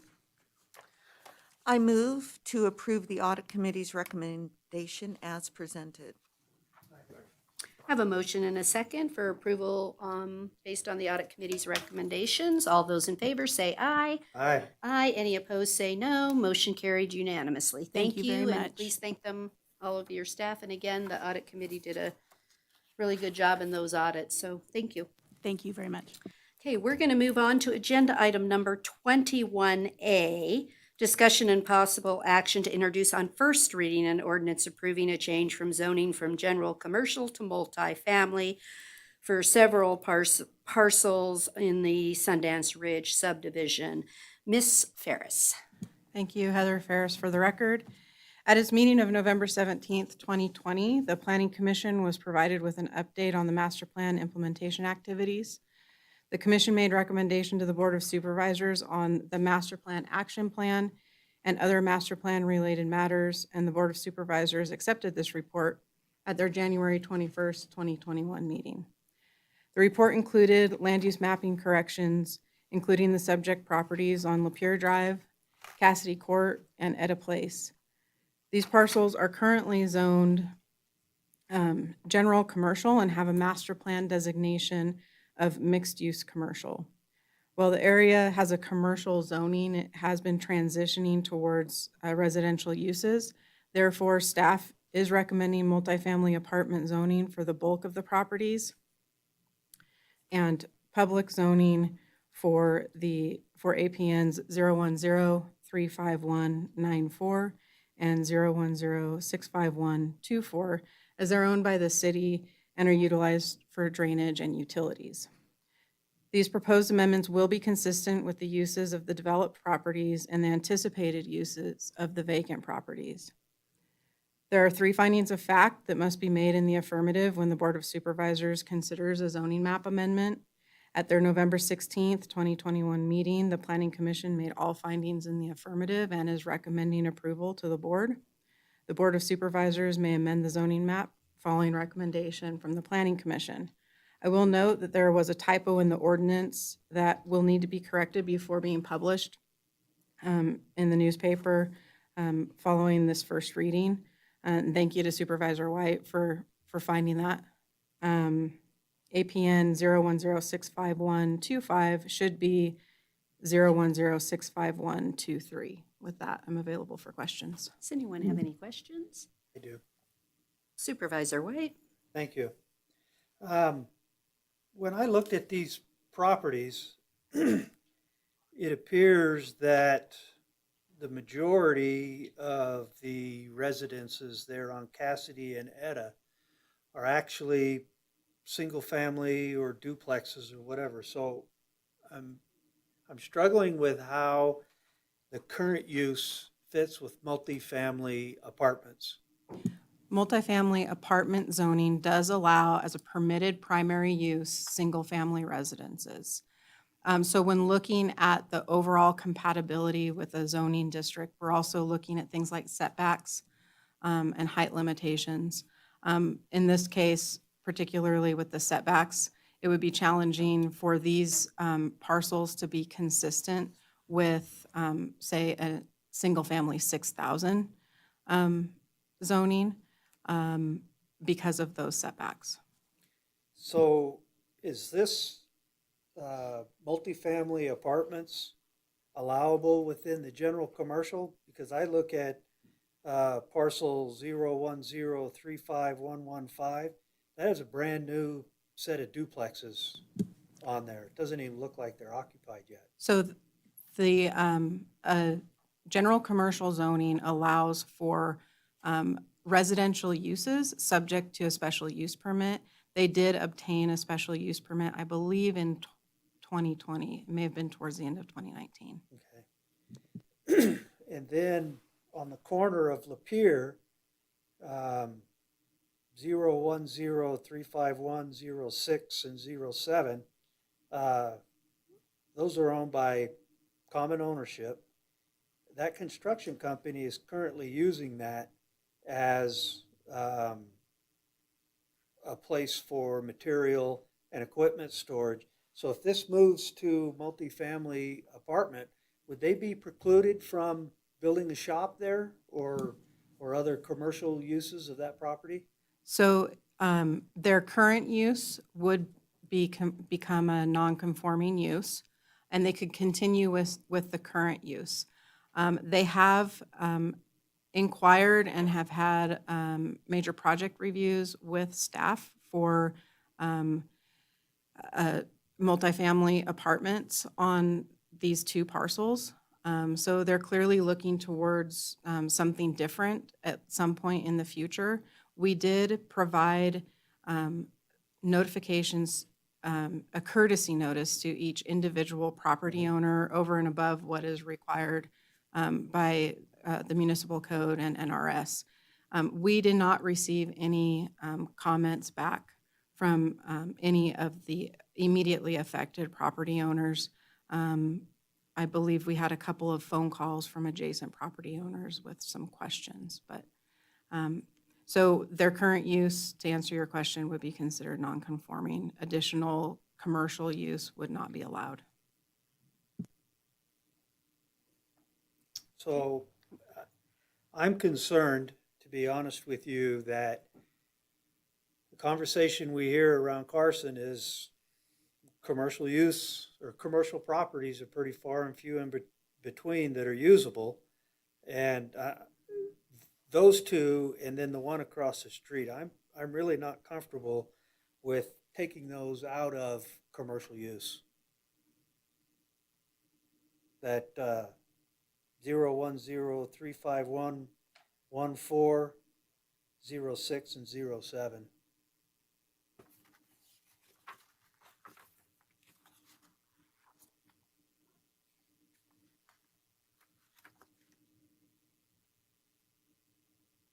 That's basically the three across the bottom of the blocked out area.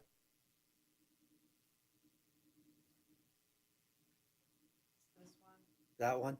Can you see my cursor? I can. Yep. Mhm. That This one That one. and that this one. What about the one to the left? That's, Sorry, you're right. Yeah. that's the one that's currently being developed as two duplexes.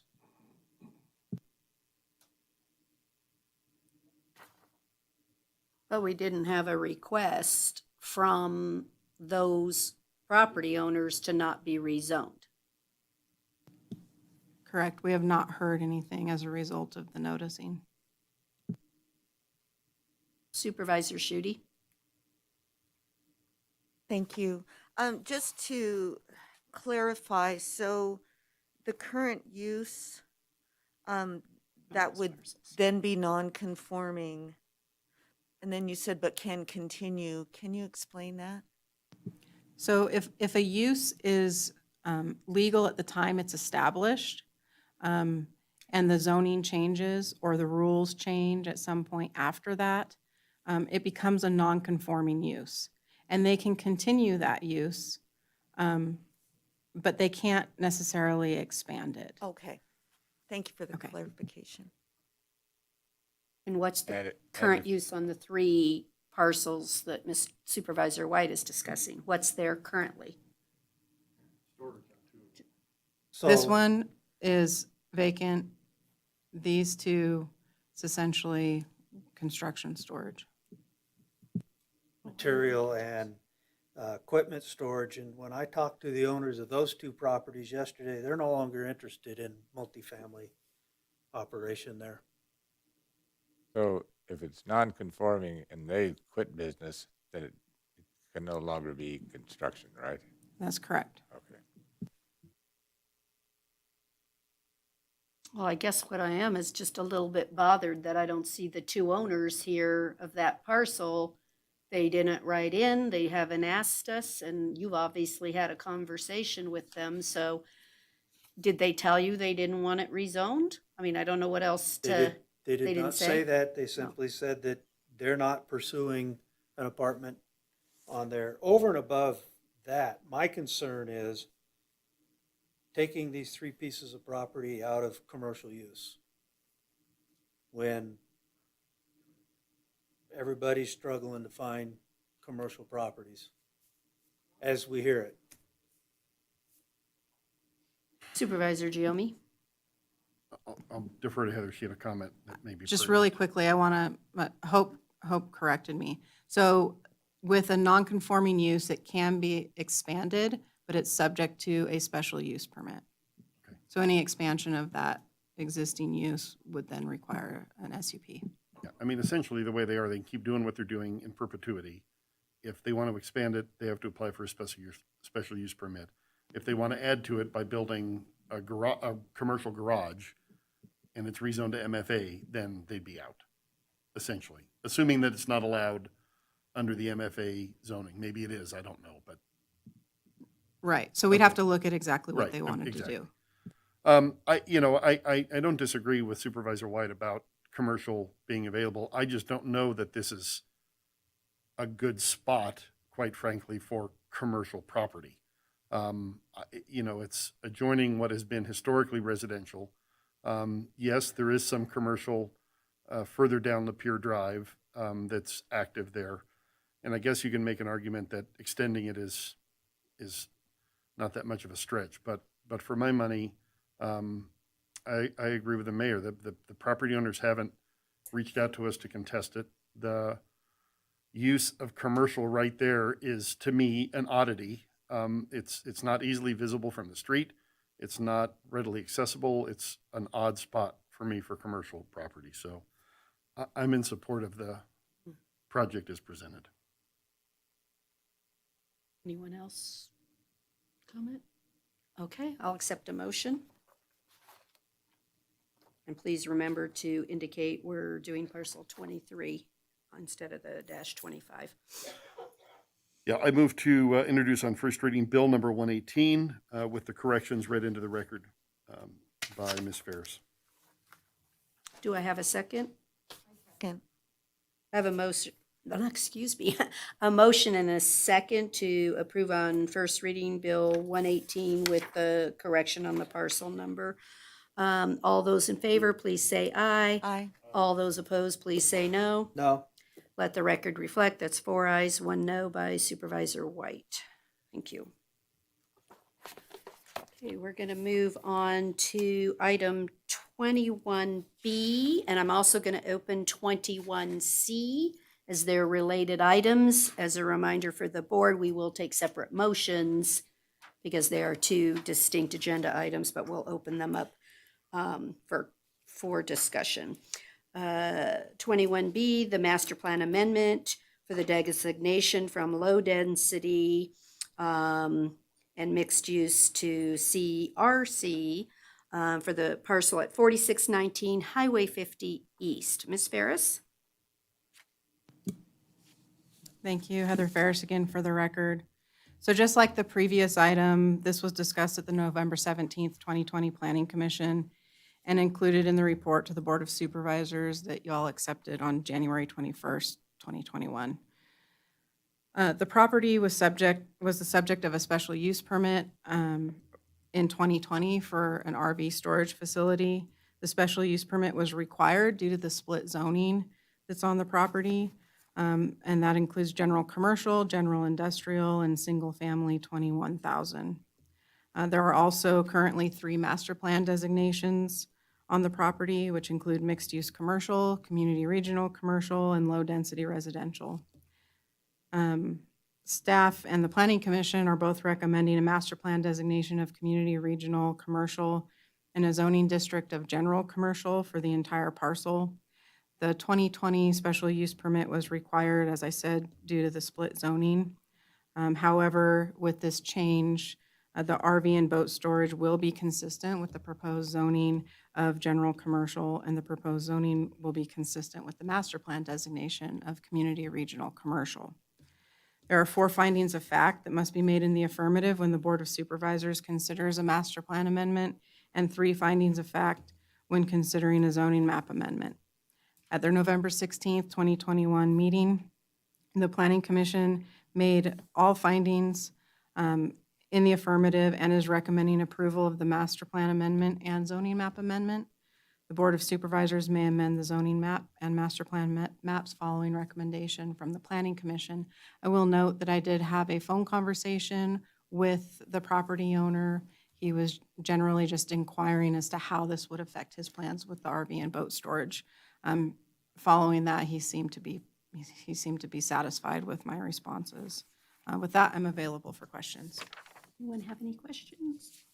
Supervisor Can you Giomi? I should have looked this up before, but can you just tell me generally, at a high level, the difference between community regional commercial and retail, community retail commercial and retail commercial? So the community regional commercial is the master plan designation. Okay. The retail commercial is the zoning. Okay. So the zoning dictates the uses, whereas the master plan is more of a high-level policy document. The CRC is what I'm asking more about in comparison to other master plan designations. What is different about CRC versus? Okay, community regional commercial is where you see most of your normal retail commercial and general commercial uses. The mixed-use commercial, you might have residential uses, industrial uses, and your standard retail and general commercial uses. Okay, thank you. Does anybody else have any questions on 21B or 21C? No? Okay, then I'll accept a motion, and we'll start with the motion for 21B.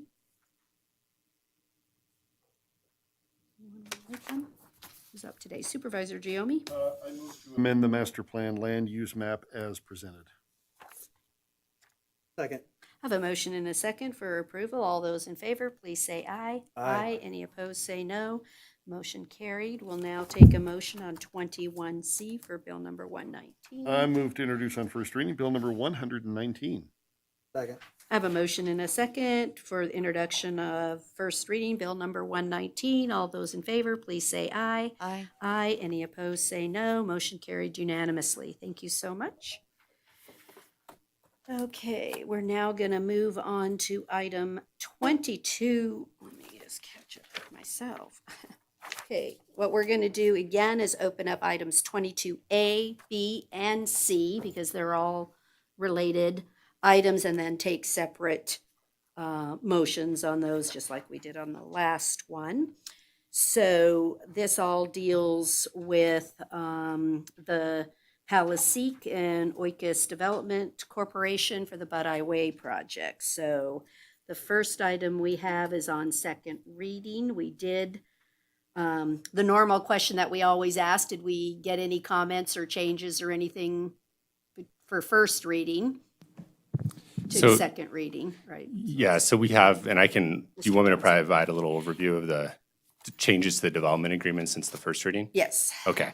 Dan Stuckey, Deputy Public Works Director for the record. Just wanted to introduce the team. Michael, Hillary, Chris Barhorse is on WebEx right now, and Michael Snodgrass, he was actually going to fly in for this meeting, but they're, I guess, dealing with incredible winds in Kansas City right now, so he wasn't able to get out, but he is on WebEx. So yeah, thanks, Mary. You did a great job introducing it. I appreciate that. I'll just go through kind of high level what has changed on each of these three items. Is that okay if I talk about all three? Yep, all open. So second reading of the ordinance approving development agreement for phase one, we did, and I want to recognize Adam Tolley's done an incredible amount of work on all of these items, and I just appreciate all that he's done. So I did want to announce that. The development agreement, a lot of it was clerical changes. We did fix the titles of those exhibits that you requested, Mayor, to make more clean. And then, we did talk at the first reading on the record. There was concern from the development team regarding if all the actions and conditions of the development agreement were fulfilled, can we, clean that up in the title as far as that it's been satisfied and move on? So Adam did add language in there that would recognize that, and we could record saying that the development agreement was cleared, and then we would move on to that restrictive covenant. So those are the major changes that were done with that. Do you want me to move on to the second item? Yep. Okay. And then the second item is kind of contingent on the development agreement because we wouldn't convey the property unless the development agreement is approved. We did go through, I just want to point out, we did go through all the noticing requirements that included physical sign posted at the site, 2 of them out there if you drove by it today, postings around the city to all the noticing locations, ad in the newspaper. We sent 88 letters out, I believe, to the homeowners in the area. We only received one comment, and that was from Mr. Johnson, who spoke on public comment this morning. So just wanted to point that out. So that's a general summary of 22B. And then 22C, this is a little bit, I just wanted to kind of make sure that this is understood, but it's essentially an exclusivity agreement. There's 2 options in there depending on what happens with 22A and 22B. As you know, we currently have an exclusivity agreement with the development team for the phase 1 and phase 2 properties that will be expiring here at the end of the year. So the purpose of 22C is if the development agreement is approved and if the conveyance is approved, then we could get into an exclusivity agreement for the phase 2 portion of that property. And that would show site control for the development team as they pursue advancing the phase 2 project. There is an option there if the development agreement wasn't approved today, but the board still wanted to move forward with working out that project, then you could approve a phase 1 and phase 2 exclusivity agreement, which is essentially what we're already in today, and that would allow them to advance both of those projects in the future. So just wanted to point that out and, open up to questions. So I would like to, Mr. Johnson submitted public comment this morning and in writing, and to really discuss, one, is it unreasonable what he's asking for? Is it tenable? Is it something we do in the normal process when we look at multifamily locations? So just in general, I had already discussed with him that he was very late in this process, that we're already to second reading. But I also would like to know, what's the normal processes that we look at and what you even think about his proposal in and of itself. If you could address that, I'd appreciate it. Yeah, I can, I'll let the development team respond to some of that question. I will talk, and I did bring Hope Sullivan and Heather Ferris, asked them to stay after, because it really is what's required is within the planning division's kind of control. But my understanding, what they told me, they're essentially, there's going to be an offset setback from the property line. Then there's the parking lot back there separating the new building from the properties to the north. My understanding of what is required is essentially there needs to be some sort of screening between the parking lot and the properties to the north. That screening could be landscaping, it could be a wall, it could be a fence. The development team has chosen to do landscaping as that option. So that's the requirement that we have in the city's development standards. And again, Heather and Hope, if you want to expand on that. And then I'll let the development team respond to your question as well. Go ahead. Amen, Mayor. So we looked at all possible things to do this, and to put up a cinder block wall across the property, you're talking hundreds of thousands of dollars. And that's really, hard to overcome at this point in the game. Plus, to do a double wall, that gets dangerous. And because we can't encroach on their property, so we have to set the wall back on our property. And I can tell you that in other cities, even Las Vegas, they've had some real problems with that. And where pets get in there, fall down and die, it gets full of trash, and you get all these vermin in there. And then it's my understanding that a child got in and died here a few years ago in Las Vegas. So we just don't like to do that. The other thing is, this is not going to be chintzy landscaping. This is going to be nice, right? It's going to be nice, and it just kind of, as a landlord, and I'm a landlord of apartment buildings and single-family homes, and it just kind of grates on me a little bit that we have to go in and repair their property they've had for 40 years and they haven't maintained. Okay, I mean, I maintain my properties. I have a couple of my single-family homes last weekend, I spent $2,000 just to have trees trimmed. That's just part of your ongoing maintenance you have to do, and that's about every 5 years. And I always have to maintain gates and walls and all that. And I just think coming at the last minute requesting we repair their walls or something, that gets a little, and then Supervisor Giomi has hit it right on where he's talking about your budget, and you want to save more money going forward because you don't know what's happening right now. And we're partners with you on this project. And, refrigerators, range ovens, lumber, all that stuff, the prices are fluctuating daily, and it's even hard to get we couldn't get enough refrigerators today to put in those, right, or range ovens. So we're working with all these numbers that are just floating around, and then to do this, a separate wall would just be it'd be tough. It would really be tough. And No, I want to make it clear, I don't think I'm suggesting that a separate wall gets done, but what I am suggesting is we always listen to public comment to determine whether or not it should receive weight in the decision. And that, I think that Mr. Johnson is just looking out for what he believes that your property will impact property that he owns, and whether or not what he is requesting is appropriate, amenable. And I think that one of the things he didn't maybe, and hopefully hearing today, that it's not conducive to put a second wall and have a gap between the two walls, because you end up creating a different issue than anticipated. But I think it's important that the public just realizes that we take public comment very seriously, and that, again, we give it proper weight. And so I'm not suggesting that's what we do, but I have another question, because you brought up a point, and he actually brought up a good point, is we potentially have a current fence in disrepair. I think I read that in Mr. Johnson's memo, and you're right. We don't really, that's the homeowners that currently live there, and there's probably several, and it's a continuous fence because it was built with a development 40 years ago, I think I heard him say, or something. So it's not functioning as intended, maybe, as part of the issue, and can't help really to mitigate. So I guess in just general question, whose responsibility is it to repair the existing fence that's in disrepair? That's what I was going to ask. Is it on our property? Is it on the property line? Is it on their property? Yeah, who has the existing fence? Yes, so the fence is the responsibility of those single-family home properties to the north. It was built with their subdivision, and it's the responsibility of the homeowner And to it's maintain their solely on their fence. property. It's not on the property line.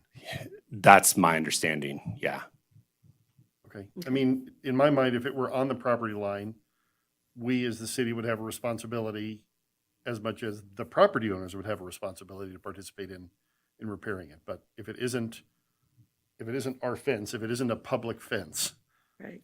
then I agree with you. It's the property owner's responsibility to repair those fences. Supervisor Giammi, you know, that right now it's desert up to their house, and it's open desert from the road. And what we will be putting in are buildings there, plus almost 100-foot setback from their property, because we'll have a road going back there and parking, and then it'll be landscaped. So this actually makes their property a lot safer and more secure by doing what we're doing. Any further? Yeah, I have. Oh, questions. Supervisor On- Giammi, I'm on- sorry. On 20, completely off the fence sign.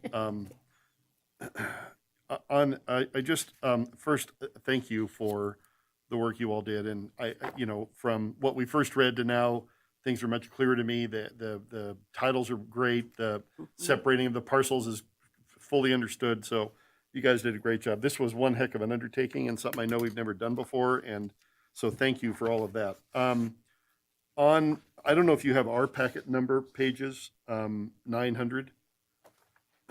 I guess I want to ask Adam on that section in 4.1, dealing with conflicts and harmonious interpretation and ambiguity. I just, out of all of this, that just caught me because I know we've kind of separated the development agreement from the restrictive covenants, and the restrictive covenants will run with the land. The development agreement will end. I understand the concept of why we're doing that. So I guess I just want to hear from you, Adam, that you feel comfortable that this language is strong enough that should we get into a legal discussion or a legal challenge over that you feel confident that we could prevail. With the caveat that I understand you can't guarantee anything and it's open to interpretation and all of that, but do you feel comfortable with that language? Sure. So yeah, Adam Tully, Deputy District Attorney. I guess I'll start with what's intended, right? What's intended by Yes. the language, and we can see where it goes from there. But the idea is that the project overall is governed by two documents, right? The development agreement, which is building it out, and the restrictive covenant, which is keeping it as an affordable housing project for 51 plus years. And so we've separated out those documents, but there's just, it's hard to know what kind of disputes can arise. And so if there's ever a dispute, well, the development agreement says X and the covenant says Y, and maybe if you just sat down and read them without context, you wouldn't see a conflict. But now knowing, new facts, right? New facts arise, and now, whoa, there's a conflict there that we couldn't see before. So the idea of this is that the first thing you do is you try and read the newly discovered conflict. You try and read it so that there's not a conflict.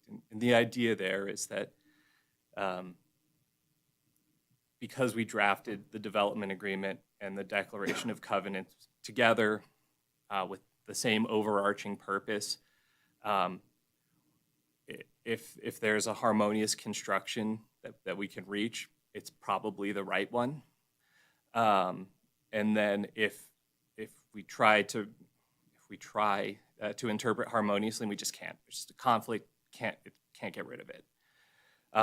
Then we get to, if no harmonious interpretation is possible, the interpretation which better protects Carson City's interest in seeing the 9% property used for affordable housing during the full affordability period shall govern. So, if the development agreement, the interpretation says, oh, well, the affordability or whatever, it just makes it so Yeah, that. okay. Which has priority. Yeah, no, I get it. I But- guess, I'm looking for the right word. It felt a little ambiguous. I mean, I guess I understood it. I don't, I mean, my interest is, I think we all want to have a harmonious relationship in this process because it benefits all of us. I want to make sure we are, and this states that we're protecting our community and the citizens who are giving up their property in whole to make this work. I'm good with your explanation. I just wanted to talk that out with you, and I'm comfortable with that based on what you said. Okay. So, thank you. Supervisor White? Thank you. To restate all the hard work that's gone into this project, quite a few questions and answers and a lot of work. But I have to tell you, I'm still stuck on the two places, the objections that I had the last time this was in front of us, and that is what is, in my opinion, as I understand all other standards, the use of the stale appraisal and giving away public property. I don't believe that's good government, and so I'm still where I was last time. Okay. I don't see any further comment. So if we're ready, I will accept a motion and we'll start with 22A. Supervisor Giomi? I move to adopt Bill number 115, ordinance number 2021-14, as presented. Mr. Jones, are you the second? Thank you. All those in favor, please say aye. Aye. Any opposed, say no. No. Let the record reflect that Supervisor White voted no. Thank you. I will accept a motion on 22B. I guess I'll go ahead. I move to adopt resolution number 2021-R38. Do I have a second by Supervisor Jones? All those in favor, please say aye. All those opposed, please say no. No. Let the record reflect Supervisor White voting no. I'll accept a motion on 22C, Yep, which I, since I'm on a roll, I move to Okay. approve the Phase 2 agreement as presented. number one option, correct? Yeah, Yeah, move to approve the phase Phase 2 agreement Okay. as presented. Do I have a second by Supervisor Jones? All those in favor, please say aye. Aye. Any opposed, say no. No. Let the record reflect the 4 yes, Supervisor White voting no. Thank you.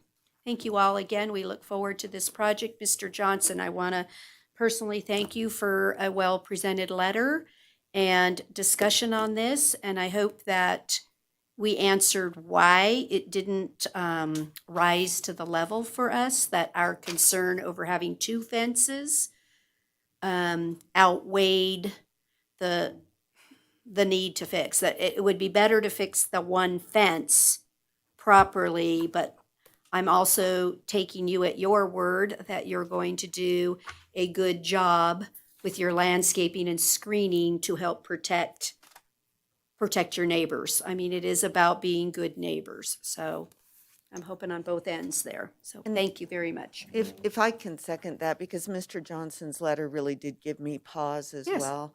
And so, yeah, it's about the being good neighbors and being mindful of the neighborhood in our efforts to make this really just a community that is really accepting of the different positions that folks find themselves in.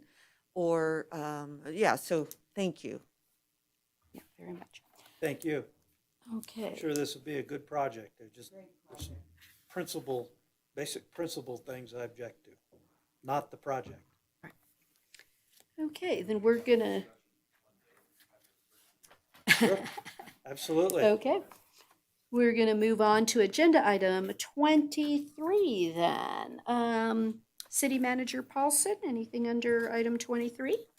Yes, I'd actually like to congratulate the city's Open Space Department for securing a $2.4 million grant for Carson River Trails Phase 3, Prison Hill West. And they also received $1.9 million for Buzzy's Ranch water rights and wetland enhancement. That was through the Southern Nevada Public Land Management Act, which otherwise known as SNPLA. SNPLMA. Or There's another acronym, but I like that one too.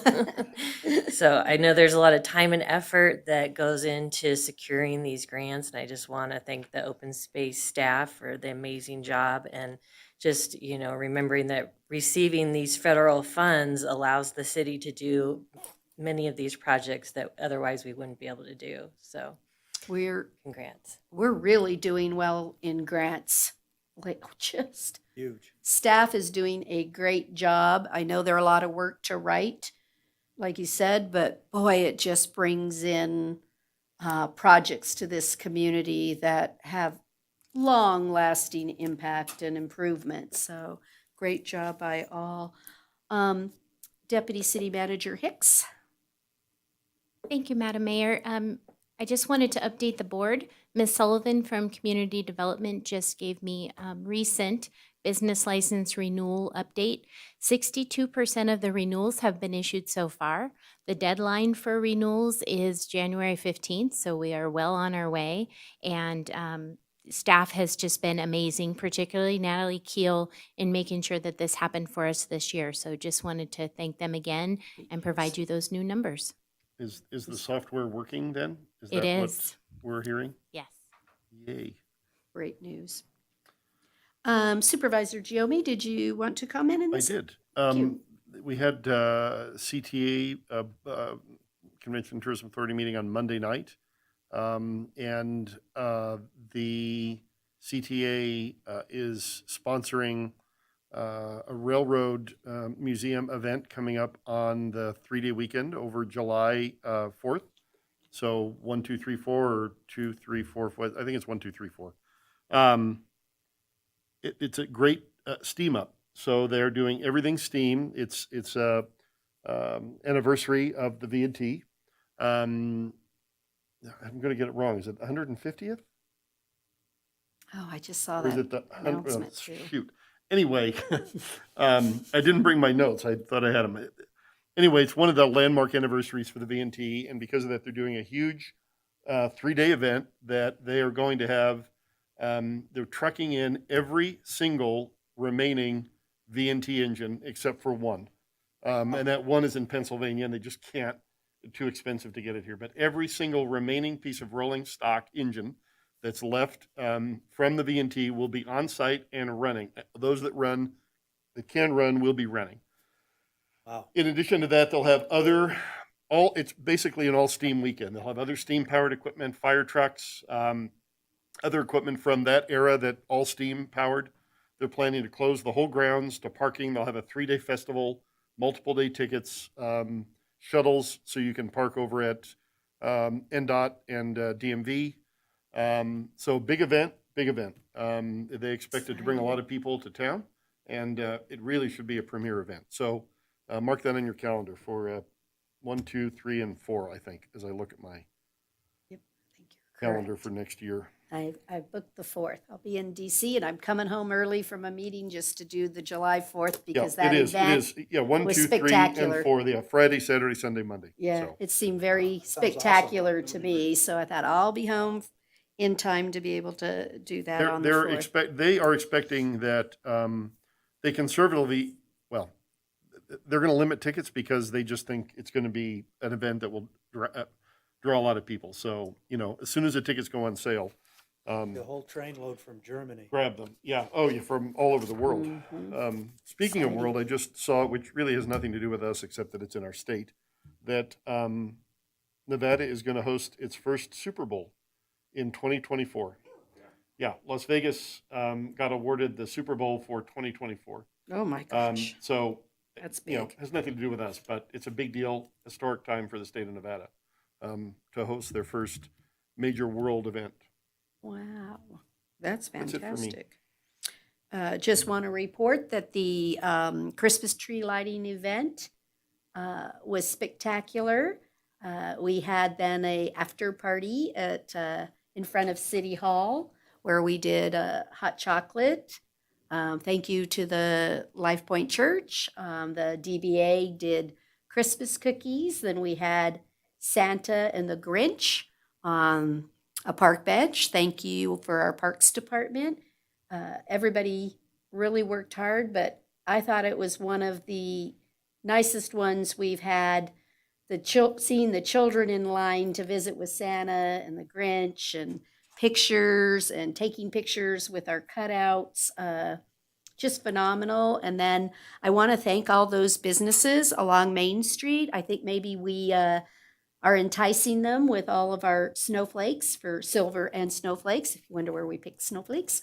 But I really want to give a shout out to those businesses now that are putting out decorations much further down, because we did go all the way to Winnie Hot Springs Road. So Yeah, I just wanted to compliment the city on that, those all of the new lights that we invested in through the redevelopment authority really look good. So we Don't have they look good? longer on Carson Street. Now we have Curry Street involved, and yeah, downtown looks great. It's great. I think it's phenomenal. And again, I just want to thank those businesses that saw it and now think they're adding. And so I don't know if you've seen reindeer looking like they're flying through the sky. Anyway, great job. And thank you to all those that participated. Supervisor Jones, you wanted to make a comment? Yes, I want to compliment redevelopment, Ronnie Hanneman, the DBA. Our town really does look great. It's probably the best I've ever seen. Yeah, I really think so. They get all the credit for it. Yep, pretty awesome. Supervisor Schutte?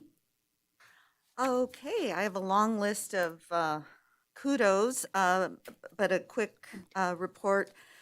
We, Open Space and Parks and Rec committees, we had our joint meeting, and great discussion, and the board, it was just really a robust discussion concerning parks, dog parks, leashes, and really the intent is to have policy that makes sense, that people are clear on what is allowed and why it's allowed, and just to really be thoughtful of how the public uses parks, and also the desire for people to be able to take their dogs to the dog parks, such as on Sonoma and Fuji.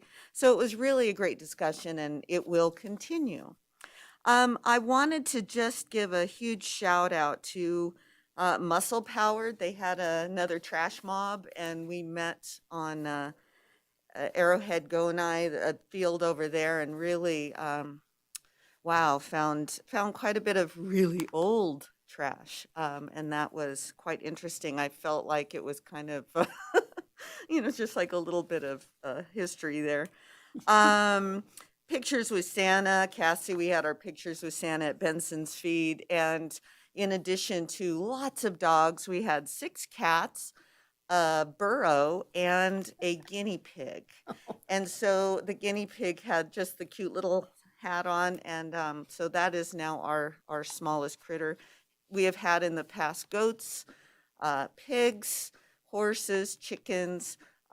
So it's really just so fun. But thank you, Benson's Feed, for once again hosting.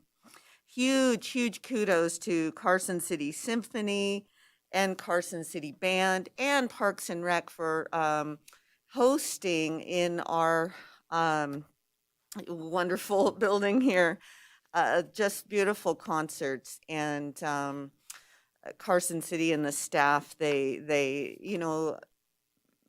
allow Carson City Band, they were speaking of that, just allow the use of the facility and for this beautiful concert, and it was wonderful. And both the symphony and the band just sounded amazing.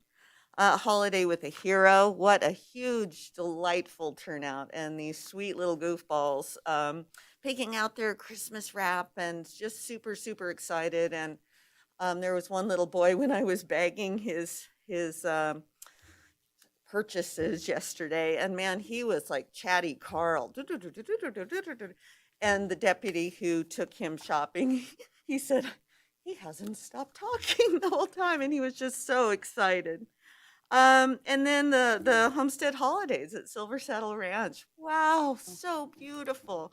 So we just have so much to be grateful for in this community, and a lot of good folks and across the board volunteers helping people and animals and our environment. I mean, really, it was kind of a busy couple weeks, and all boxes were checked. So thanks to everyone.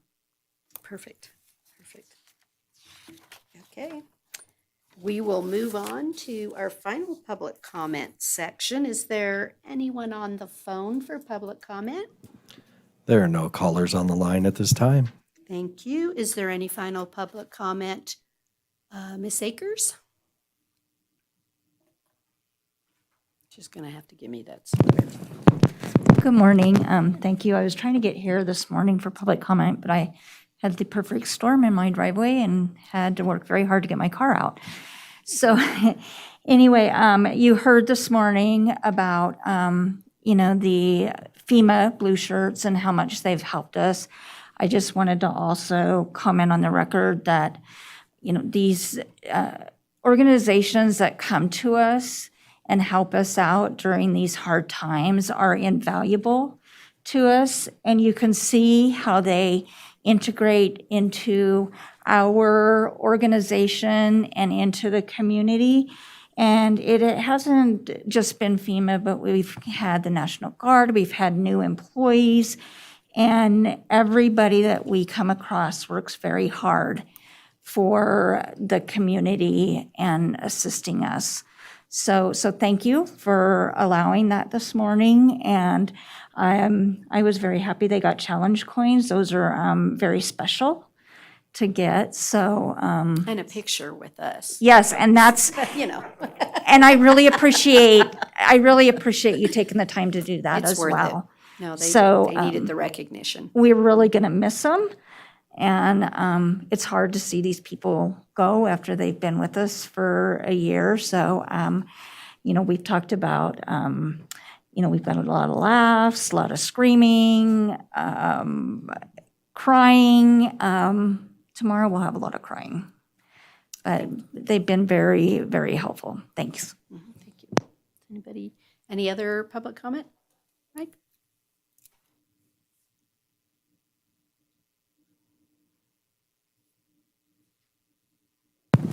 Again, Mayor and Supervisors, Mike Schneider for the record. Thank you for the vote earlier. But what I'm here to comment on is earlier today when you talked about the roads and transportation and that, and in my previous life, I knew a lot about transportation and energy. And so I'd like to comment on that to let you know that your dollars are getting less every year on you to pay for your roads because the fleets of cars out there, as opposed to 10, 15, 20 years ago, gas mileage has doubled or tripled. And then all those electric cars on the road are paying no taxes for the roads. And they're just as heavy because of the batteries, all right? And we worked on that in the legislature and couldn't get anywhere on it. But let me encourage you to talk to the governor and your legislators. You need a mileage tax. And that's what everyone needs, is a mileage tax. And that will overcome it. I mean, my wife's car is a hybrid and gets over 40 miles to the gallon. My brother has a Tesla. He doesn't pay any taxes at all for the roads. And so you have that happening. And the faster you get to mileage tax, in my opinion, the better off you are. And as a matter of fact, in the big Build Back Better bill that just passed here a couple weeks ago, there was $7.5 billion in that bill to build charging stations across the United States. And there's like 550,000 charging stations they're going to build. And General Motors and Ford, I mean, they're going to basically be out of the internal combustion engines by 2030. 2035 is the absolute drop dead date when they'll be out.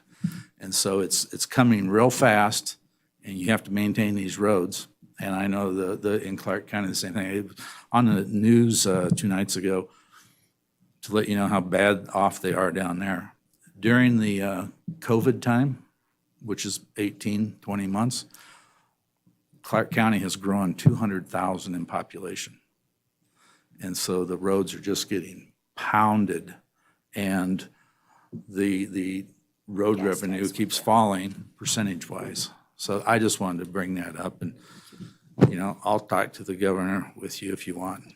I'm Thank here to you. help, and thank you for the Do you have the more partnership. influence than we do? I send don't you out know. there. I don't know. On days I do, probably. There you but- go. But we don't agree on everything all the time, so anyhow, thank you very much. Thank you. Okay, is there any final public comment? Just Merry Christmas, and everybody be safe and joyous and something. No, we got the 30th, so we'll miss one holiday. So we'll wait for the Happy New Year till that one. Okay, if there's no other business, no objection, we're adjourned. Thank you all so much. It was a good meeting.